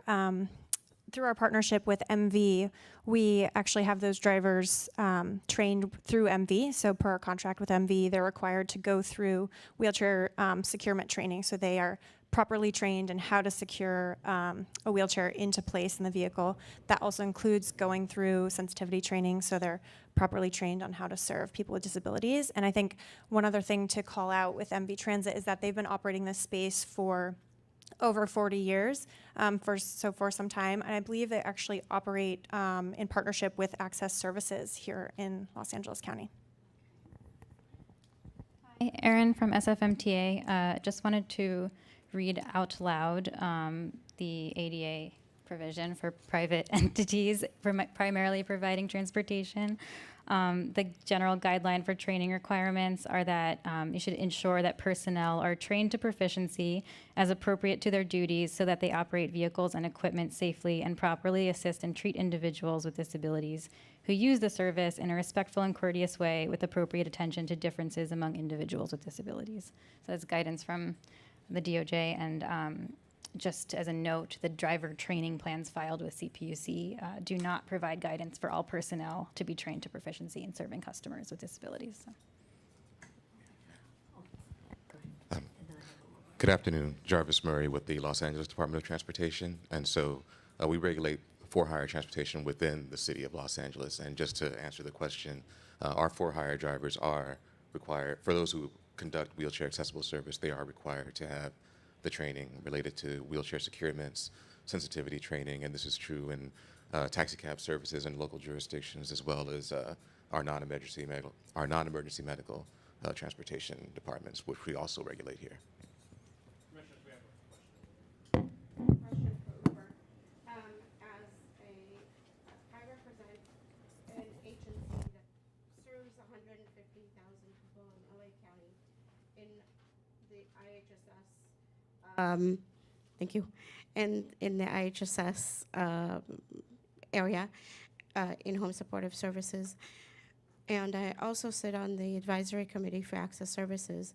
And I have yet to encounter a single individual that knew about the pilot program that Uber runs in their partnership with MV. I do know one person who, after learning about it from me, was successful in using 2 rides. I have never encountered anyone, including my colleague who is sitting right next to me. We've tried multiple times and we're never successful in getting one single ride. So I was wondering, how many rides has Uber been successful in providing, and in what regions of the county? Because people, one, don't know about it, and if it's not usable, then it doesn't really exist.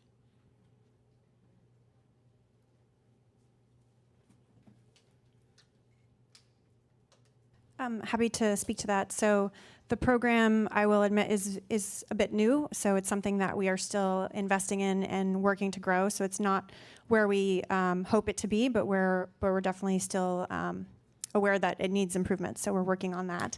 In terms of awareness of the program, we made an announcement last November about the partnership after it had been running for a few months, because we just wanted to get it on the ground first and get it going before we got the word out more broadly. So we made an announcement on our blog post, as well as sent out a notification in our all rider email. So we do understand that that wouldn't necessarily get to people who weren't already receiving our email, but those were ways that we were hoping to get the message out.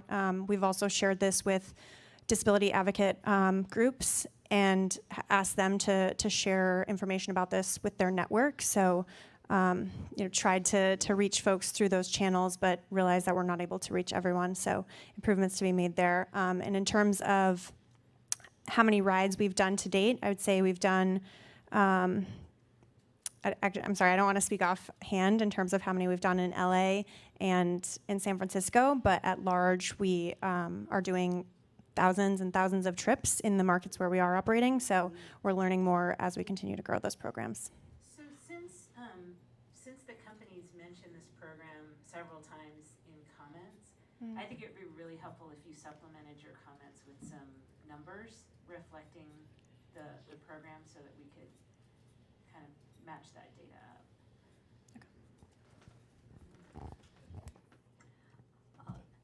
So my follow. First of all, let me preface. I appreciate that there are several options being proffered in terms of coverage of the implementation of this new law, and how one navigates, the per trip costs and so forth. But I'm just wondering, maybe this is a question for Cody and our staff, and doesn't have to be answered today. For example, in one of these areas in the chart of various boxes in the lower right-hand corner, and any number of those are in the San Joaquin Valley and on the eastern side of California, far north of California.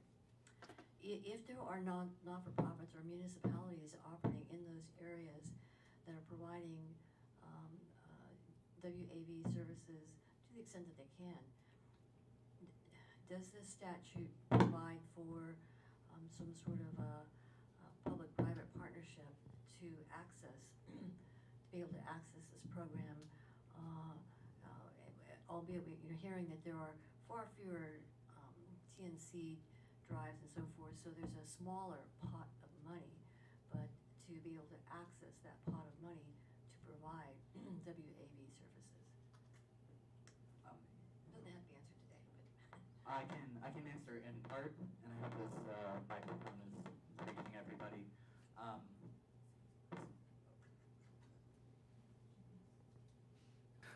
So the law has some very broad definition of what constitutes an access provider. So basically, you either provide on-demand transportation directly, or you partner with an entity that does.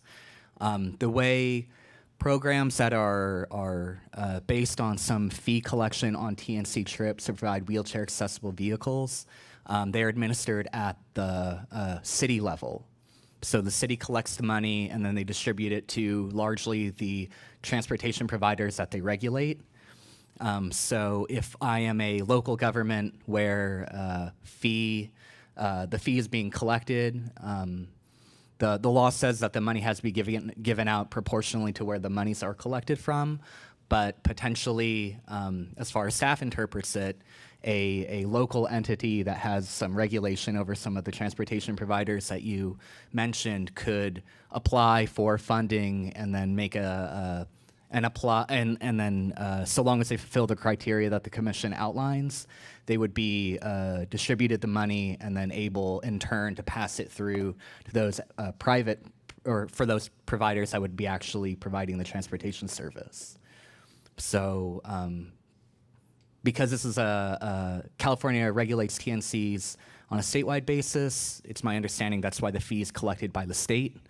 But my understanding of the definition of access providers means that the state could in turn pass the money through to some government entity that in turn could distribute the monies to carriers that will actually provide the transportation service that this law seeks to encourage and increase.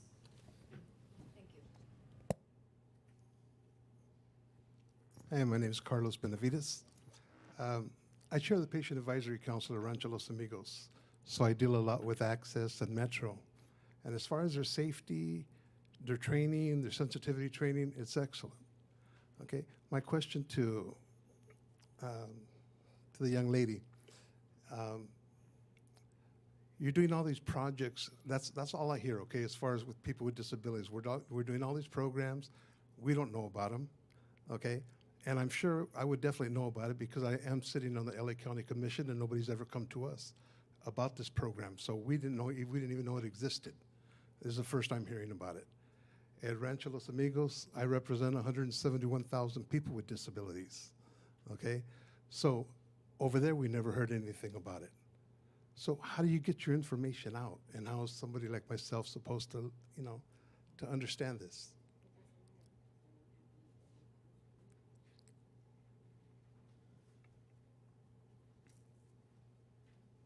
Thank you for the question. And as I just mentioned, we announced the partnership on our blog post last fall, and then we also sent out a notification via our All Rider email to everyone across the US and Canada.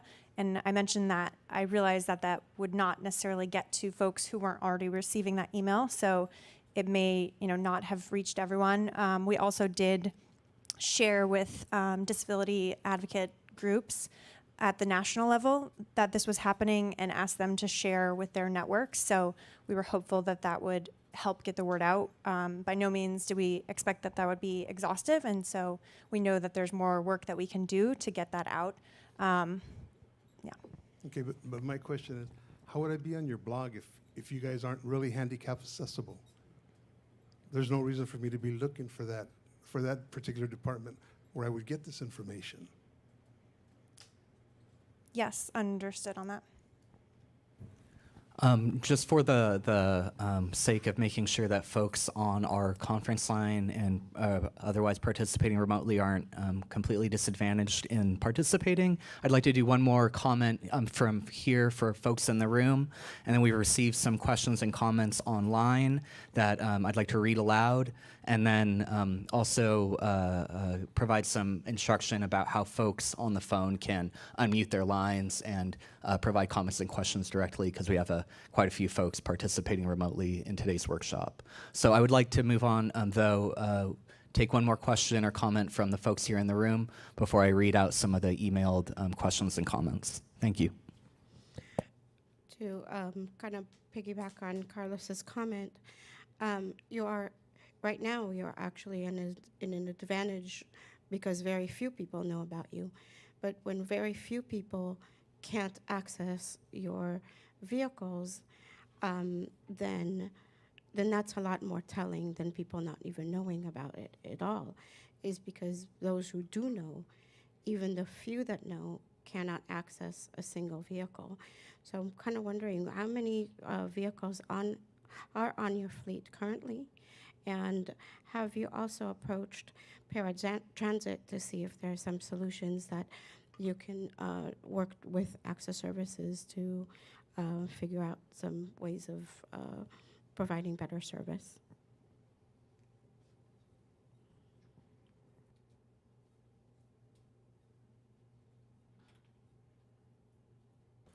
So as I mentioned, we actually are working with the provider that I believe, and maybe someone from LA Metro can confirm, that helps support the access program here. So MV Transportation is the partner that we've been working with.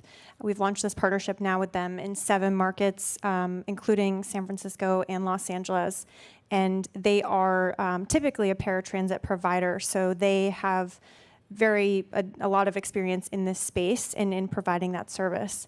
So that's our main partner that we've been working with. In terms of partnering directly with the paratransit agency, we have not reached out to the agency here and discussed that with them. I will say in other markets, we do have partnerships. MBTA is one example where we work with the paratransit agency there to provide not only wheelchair accessible services as an option in addition to the services that they provide, but also to ambulatory passengers that use paratransit services as well.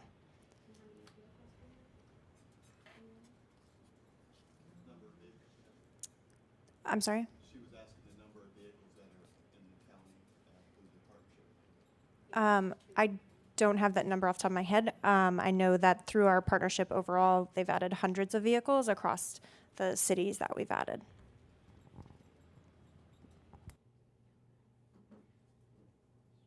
Okay, I'm going to move on to some of the comments and questions that have come in online. And also, just want to remind folks that we're going to try to structure the comments and questions based on the topics on the agenda. So first up, we have discussed the establishment of the geographic areas. So I'm just going to ask people who make comments and questions to try to limit it to those topics, but we're going to move on through the rest of the items listed. So first off, these 2 questions came from the Center for Independent Living in Alameda from Thomas Gregory, the Center for Independent Living's Deputy Director. I believe I can actually answer these 2 questions. First, can funds generated through the fee on trips originating in a certain geographic area be awarded to applicants proposing to enhance wave service in areas other than that certain geographic area? So in other words, if, say, as staff proposed, San Francisco is a geographic area, but say Marin County is not, potentially could San Francisco or some other access provider that's seeking funding distribute monies to Marin if they're not included? My interpretation of the law is yes, but that distribution of funding to Marin County, for example, would be dependent on the applicant, the access provider, in that case, if it was San Francisco, being willing to help subsidize the cost of wheelchair accessible vehicles in those areas where the money's not being collected. So it's ultimately incumbent on the applicant, the access provider, to demonstrate where they want to use the money, and but because the money has to be collected or distributed proportional to where it's collected, it's really up to the access provider to determine whether they want those monies to be spent outside of their geographical jurisdiction's boundaries. The second question is, does the statute require the fee's nature and amount to be made known to customers, either via a receipt line item or otherwise? And the answer is no. How the fee is presented to customers is an important question, but the law does not dictate whether it is bundled into the overall cost of the trip or whether it be presented as a separate line item.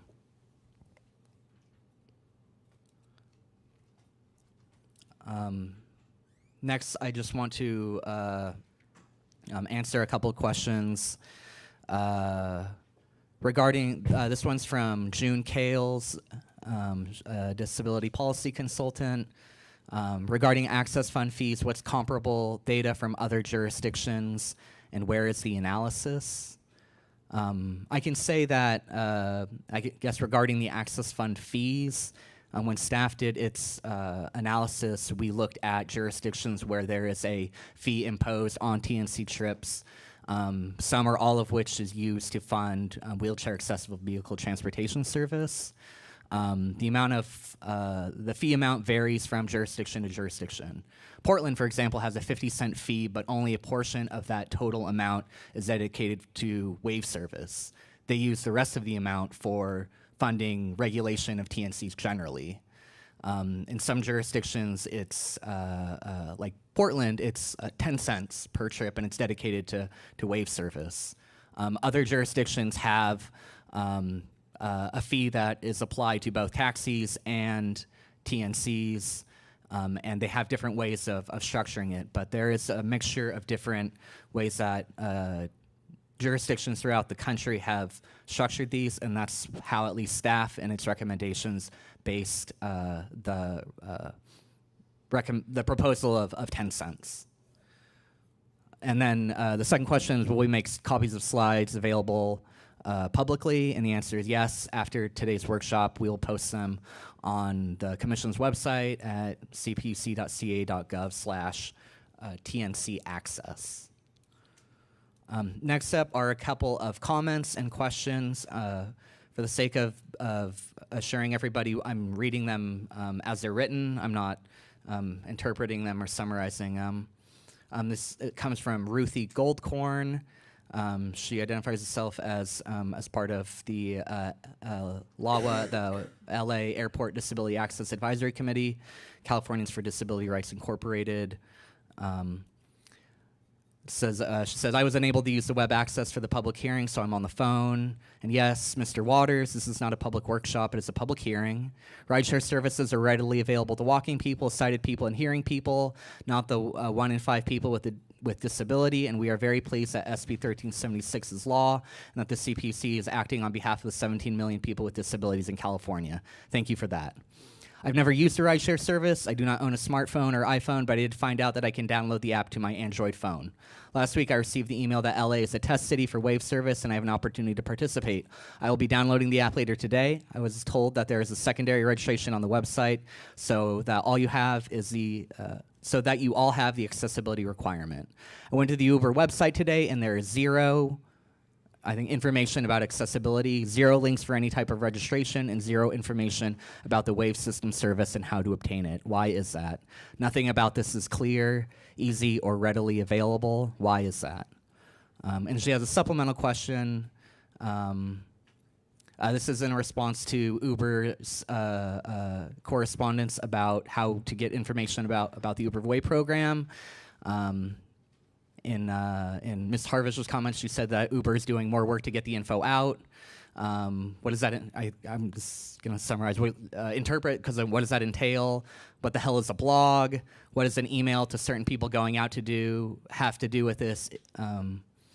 If they get it, who told you all that it's okay to use that sort of communication for essential services to the disability community?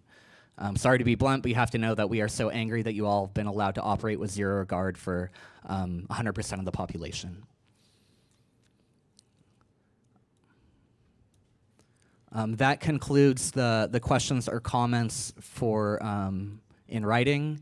What I'd like to do now is turn to the folks in the audience about any comments that they want to provide on the topic of the establishment of the geographic areas. Our presenters, I provided information in response to the questions listed on the slide. For the folks participating remotely, you have a couple options to participate. You can continue to email questions to staff at transportationprograms@cpuc.ca.gov. You can also unmute your line directly by pressing *6. And in order to remute your line, you also press *6. We just ask you to be courteous and mute your line when you're not speaking. But with that, I'd like to see if there's questions or comments from attendees today on the topic of the establishment of geographic areas.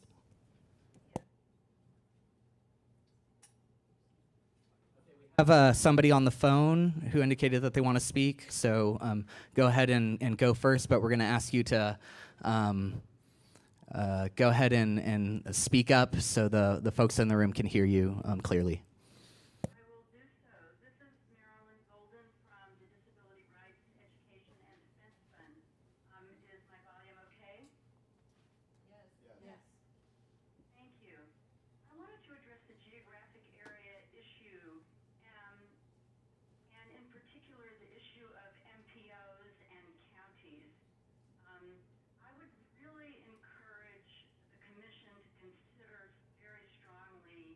Utilizing the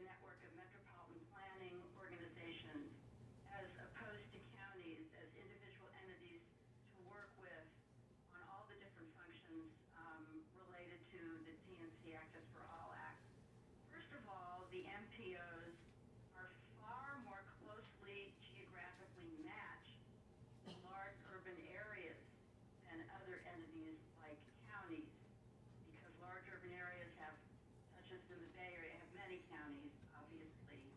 And MPOs are really used to dealing with the large urban area as a whole. Also, MPOs are more familiar with transportation planning. At least we believe that my organization, which is a National Law and Policy Center on Disability Rights, we've done a lot of work through the years on transportation access.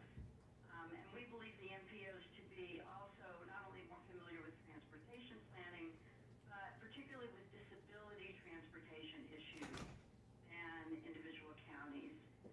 We think that maybe they're not all the same, but that on the whole, they have a far greater expertise and will deal with the implementation of this law in a more nuanced and targeted way. A third point is that MPOs have the funding mechanisms counties do as well, but I think it should be said that the MPOs also have funding mechanisms to do what is needed with funding.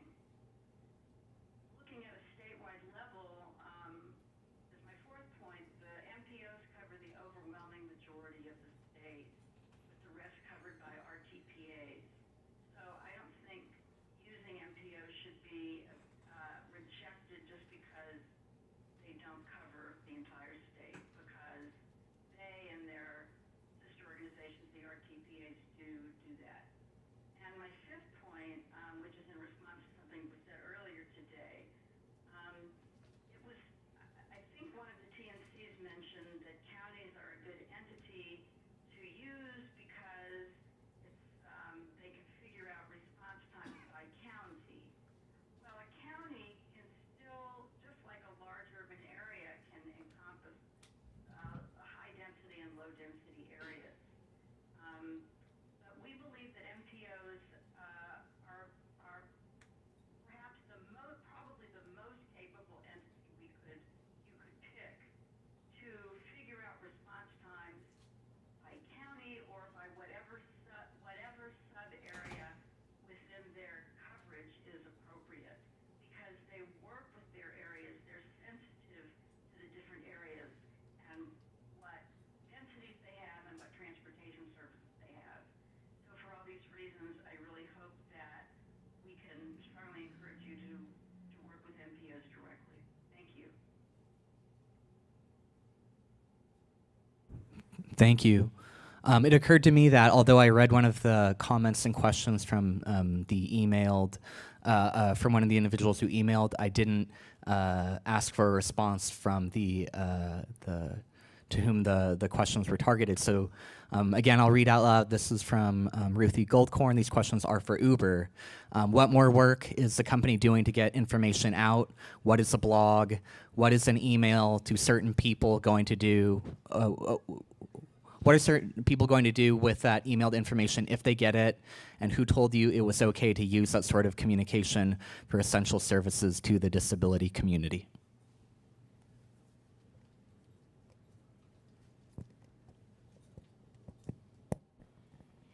Thank you for the question. As we've been indicating, we can always do more. Eager to partner with disability rights advocates to help get the message out. We're always open and willing to work with anyone and partner with anyone, especially on such crucial issues as access for all. We tend to make company announcements on our blog. A blog is a web page that is hosted on a company website or a personal website. In this case, it's a company website. If you go to accessibility.uber.com, you'll see links and other information to all of our accessibility options that we provide around the nation and internationally. And that is just our standard form of getting news out. And we will continue to do better in this space. Thank you. Can I ask a follow-up question related to the commenter on the phone? And I just wanted to hear, is there anyone who thinks and would be willing to discuss, does anyone think counties would prefer counties over MPOs? And do you have any thoughts to add about that?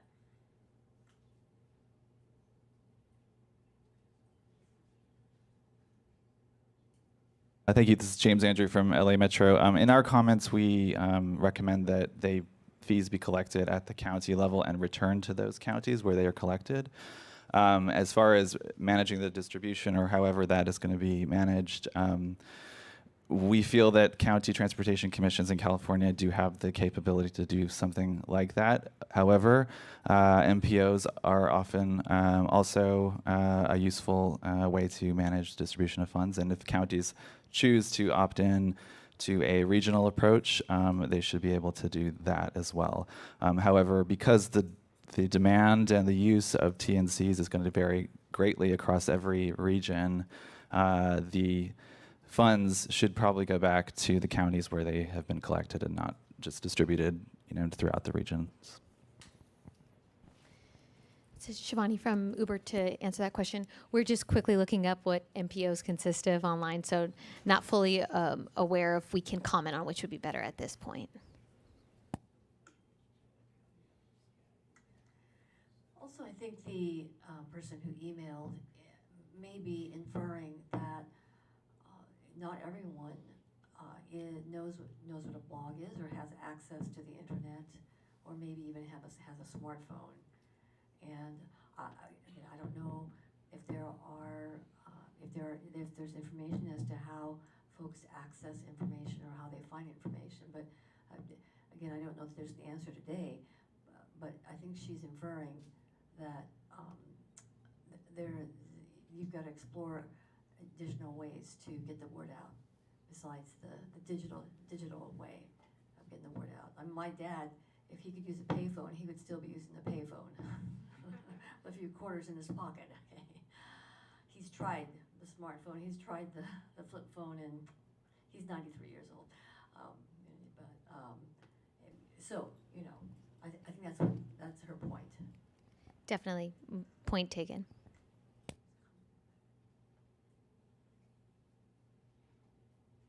Erin McAuliffe, MTA. I wanted to address both the outreach issue and also the county versus MPO.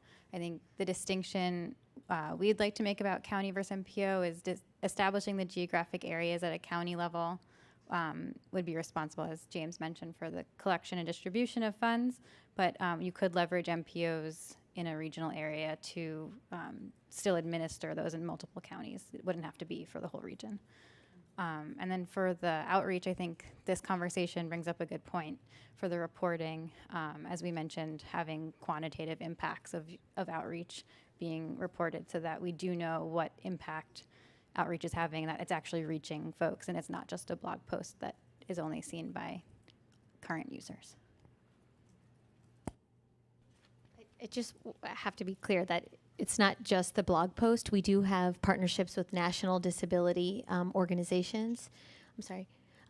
We have worked with, and shared information with national disability organizations, and we can provide more information on those organizations as well, so that we can make sure that maybe it's getting more connected at the local level, because sometimes when we implement programs at a national level and then work with national agencies or other companies or NGOs and expect it to go down more organically, and then now we're hearing that it doesn't, it's helpful to have this discussion. I mean, as the first TNC in America to try this program, we are learning. So we just hope that you are patient with us and help us learn and get better.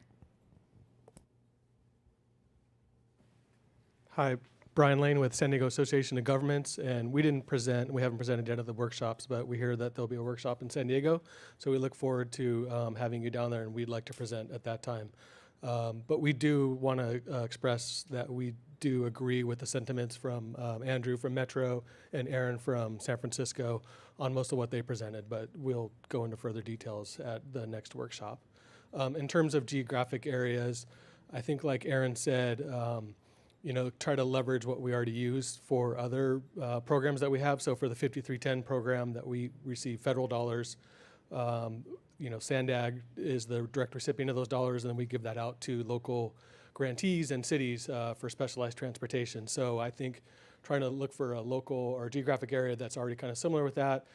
State administers the rural 5310 for our areas as well. So I think trying to leverage what's already kind of there, I think, is our best opportunity for geographic areas. Thank you. Thank you. Good afternoon, everybody, and thank you for this opportunity. I'm Arun Prem from San Diego, talking about two issues, the outreach issue and the MPO and the county question.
on the road and to ensure that MV Transit has a profit from this partnership.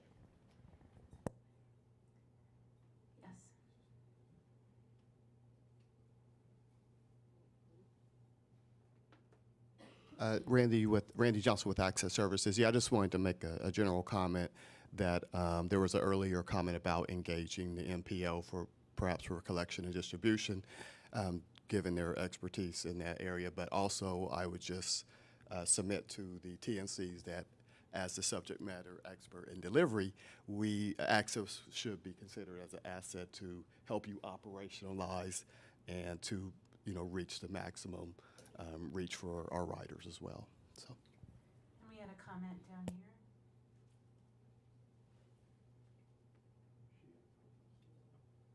I'm sorry, I can't remember your name. I apologize. Oh, yeah. My name is, sorry. Thank you. My name is Yael Hagan. My husband also has a disability and he drives.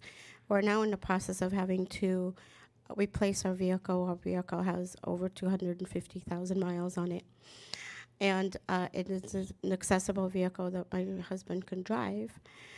But in order to replace that vehicle, it's going to cost us well over $100,000 to replace our vehicle so we can take care of our family's needs.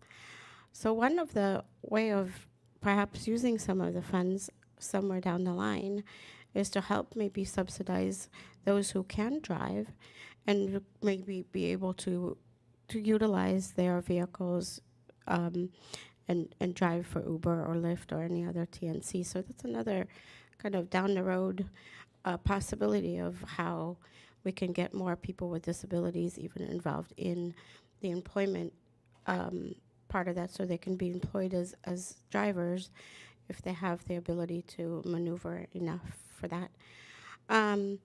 But also I think that, again, if it's not usable, if the service isn't usable, then it really doesn't exist. And so I go back to that because MV, by the way, has tremendous expertise. They do a great job in the San Fernando Valley providing paratransit. So even within you have a great asset within MV, but I live in the San Fernando Valley, and there's very limited transportation options for me. Actually, without Access, I don't have any other usable transit system. So I also want to really emphasize that there is a lot of communities within Los Angeles County that are very isolated because there are a lot of opportunities in the downtown area, but in the areas like the San Fernando Valley, we have very little to none.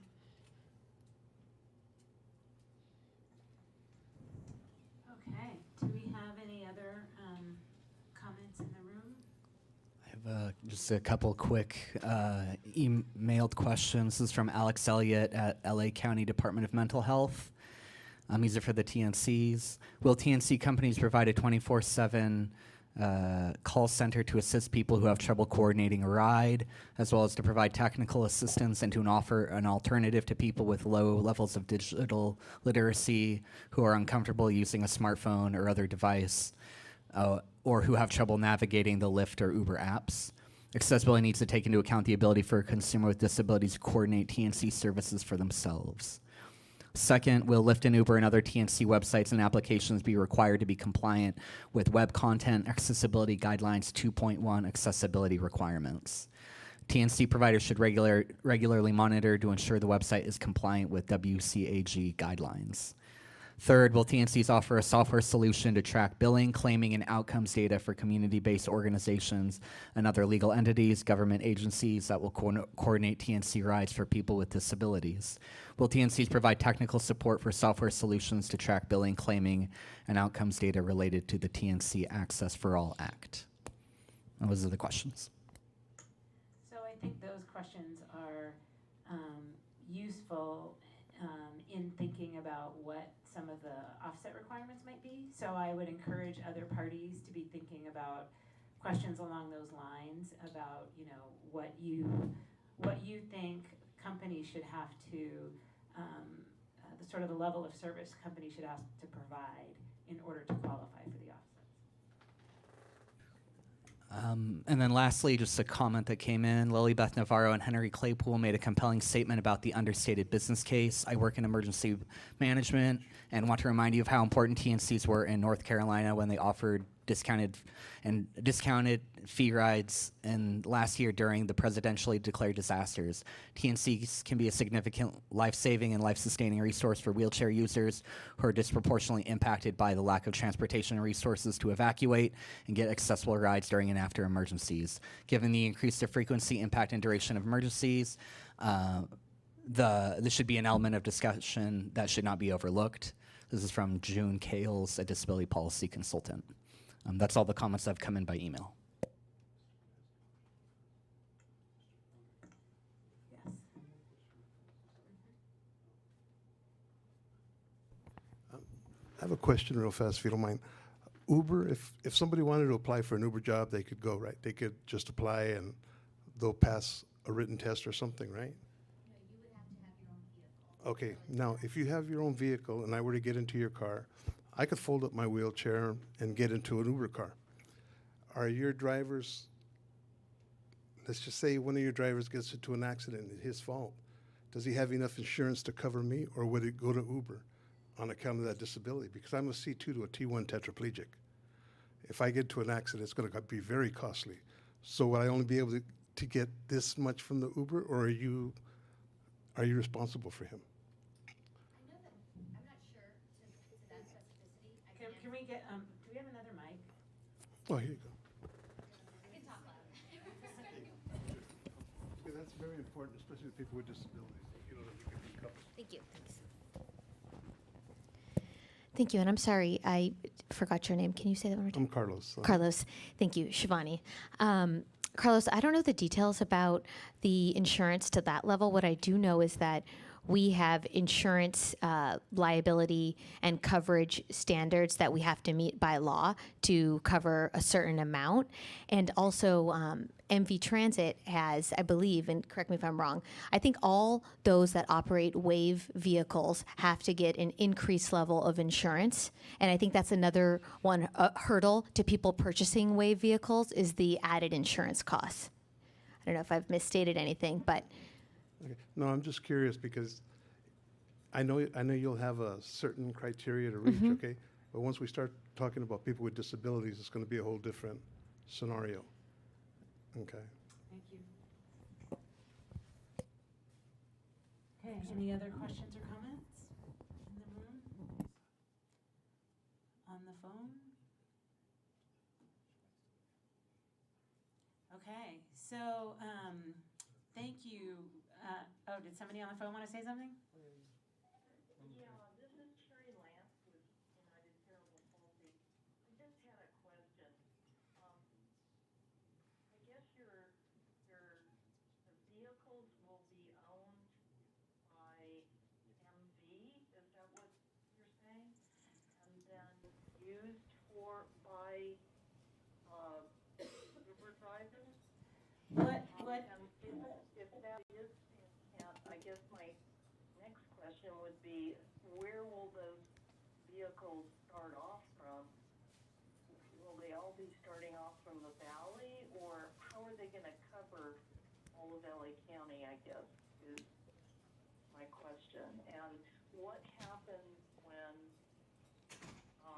because Access Services and MV are very busy, what happens when they reach their peak time period during the day where they need their vehicles? What happens then with people with disabilities counting on Uber or Lyft? So I will let Uber answer that question, but I just wanted to note that that's sort of the program that Uber has right now. It's not, that may not be the model that everybody uses going forward. That's just what they have right now, which is this partnership where MV provides the vehicles and the drivers. But I will let them describe that further. Yes, that's correct. So this is Kimberly from Uber. Through the partnership we have with MV, they own the vehicles and they employ the drivers. So those drivers work for MV and operate those vehicles on our platform.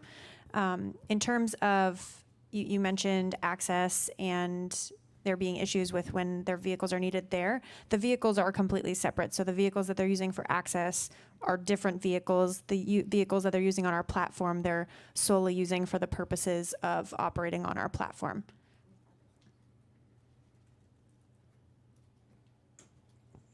Okay. The last part of her question was, where are the vehicles originating from? Yeah, so as I understand it, MV has at least 2 locations. I do not have the exact general locations of where those are, but they do have like 2 locations in LA County where those vehicles would start, but they would go out into the county. So that's sort of where the driver would pick up the vehicle. Okay. And these would be driven by MV drivers. Yes. I guess my next question would be, what happens when there are peak times with MV and Access, and are there going to be enough drivers, I guess is what I'm... The drivers and the vehicles that are used on the Uber platform with MV are different and separate from the vehicles that MV is using with Access. And that kind of goes to the point that was made earlier, that this is basically a contractual relationship where Uber is paying MV money to provide drivers and vehicles in order to provide. Correct. And if that's not clear enough, as you indicated, it is an entirely separate program. The vehicles used in that service cannot be used in the Access service. Yeah. They cannot mix up those type of riders with private and Access riders. Right. Okay. Can comment here. Yeah, and so when the vehicles are not being used for an accessible Uber ride, what are they being used for? Are you speaking about the MV vehicles? Yeah. Yeah. Do you guys know the answer to that question? The vehicles are available to pick up non-waive requests as well currently. Okay. But presumably waive requests would take precedence. But how are they tracked? If all these riders with disabilities are being denied access, then how are they being tracked where the vehicles are if it's not being utilized by ADA people? Yeah, I mean, I think this kind of gets to the question of, how many vehicles is, your contract making available? How often are they being used? What's kind of going on in the program? And I think we have a lot of questions about that. And I would actually encourage you to provide your contact information to the organizations that are here and set up some separate meetings so you guys can talk about how to improve that service. Because, I mean, I just think that would be a useful conversation that's completely, separate from the question of how we structure this decision, because it has the potential to be a really good program, but it doesn't sound like the implementation is there yet. So if you guys could get together, that would be very helpful. Thank you. Okay, anything else on any of the topics for the workshop? And do we have a date for our next workshop yet? Organizing that in the very near future. Okay. All right. On behalf of myself and Hector, we want to thank you for having this, okay? And we will open ourselves up to you so that you can come down, you can come to our commission and explain things and maybe hear things from the people that are really disabled on where you should go. Yeah, thank you for coming. This was really, really helpful for me and for all of us. All right, thank you so much.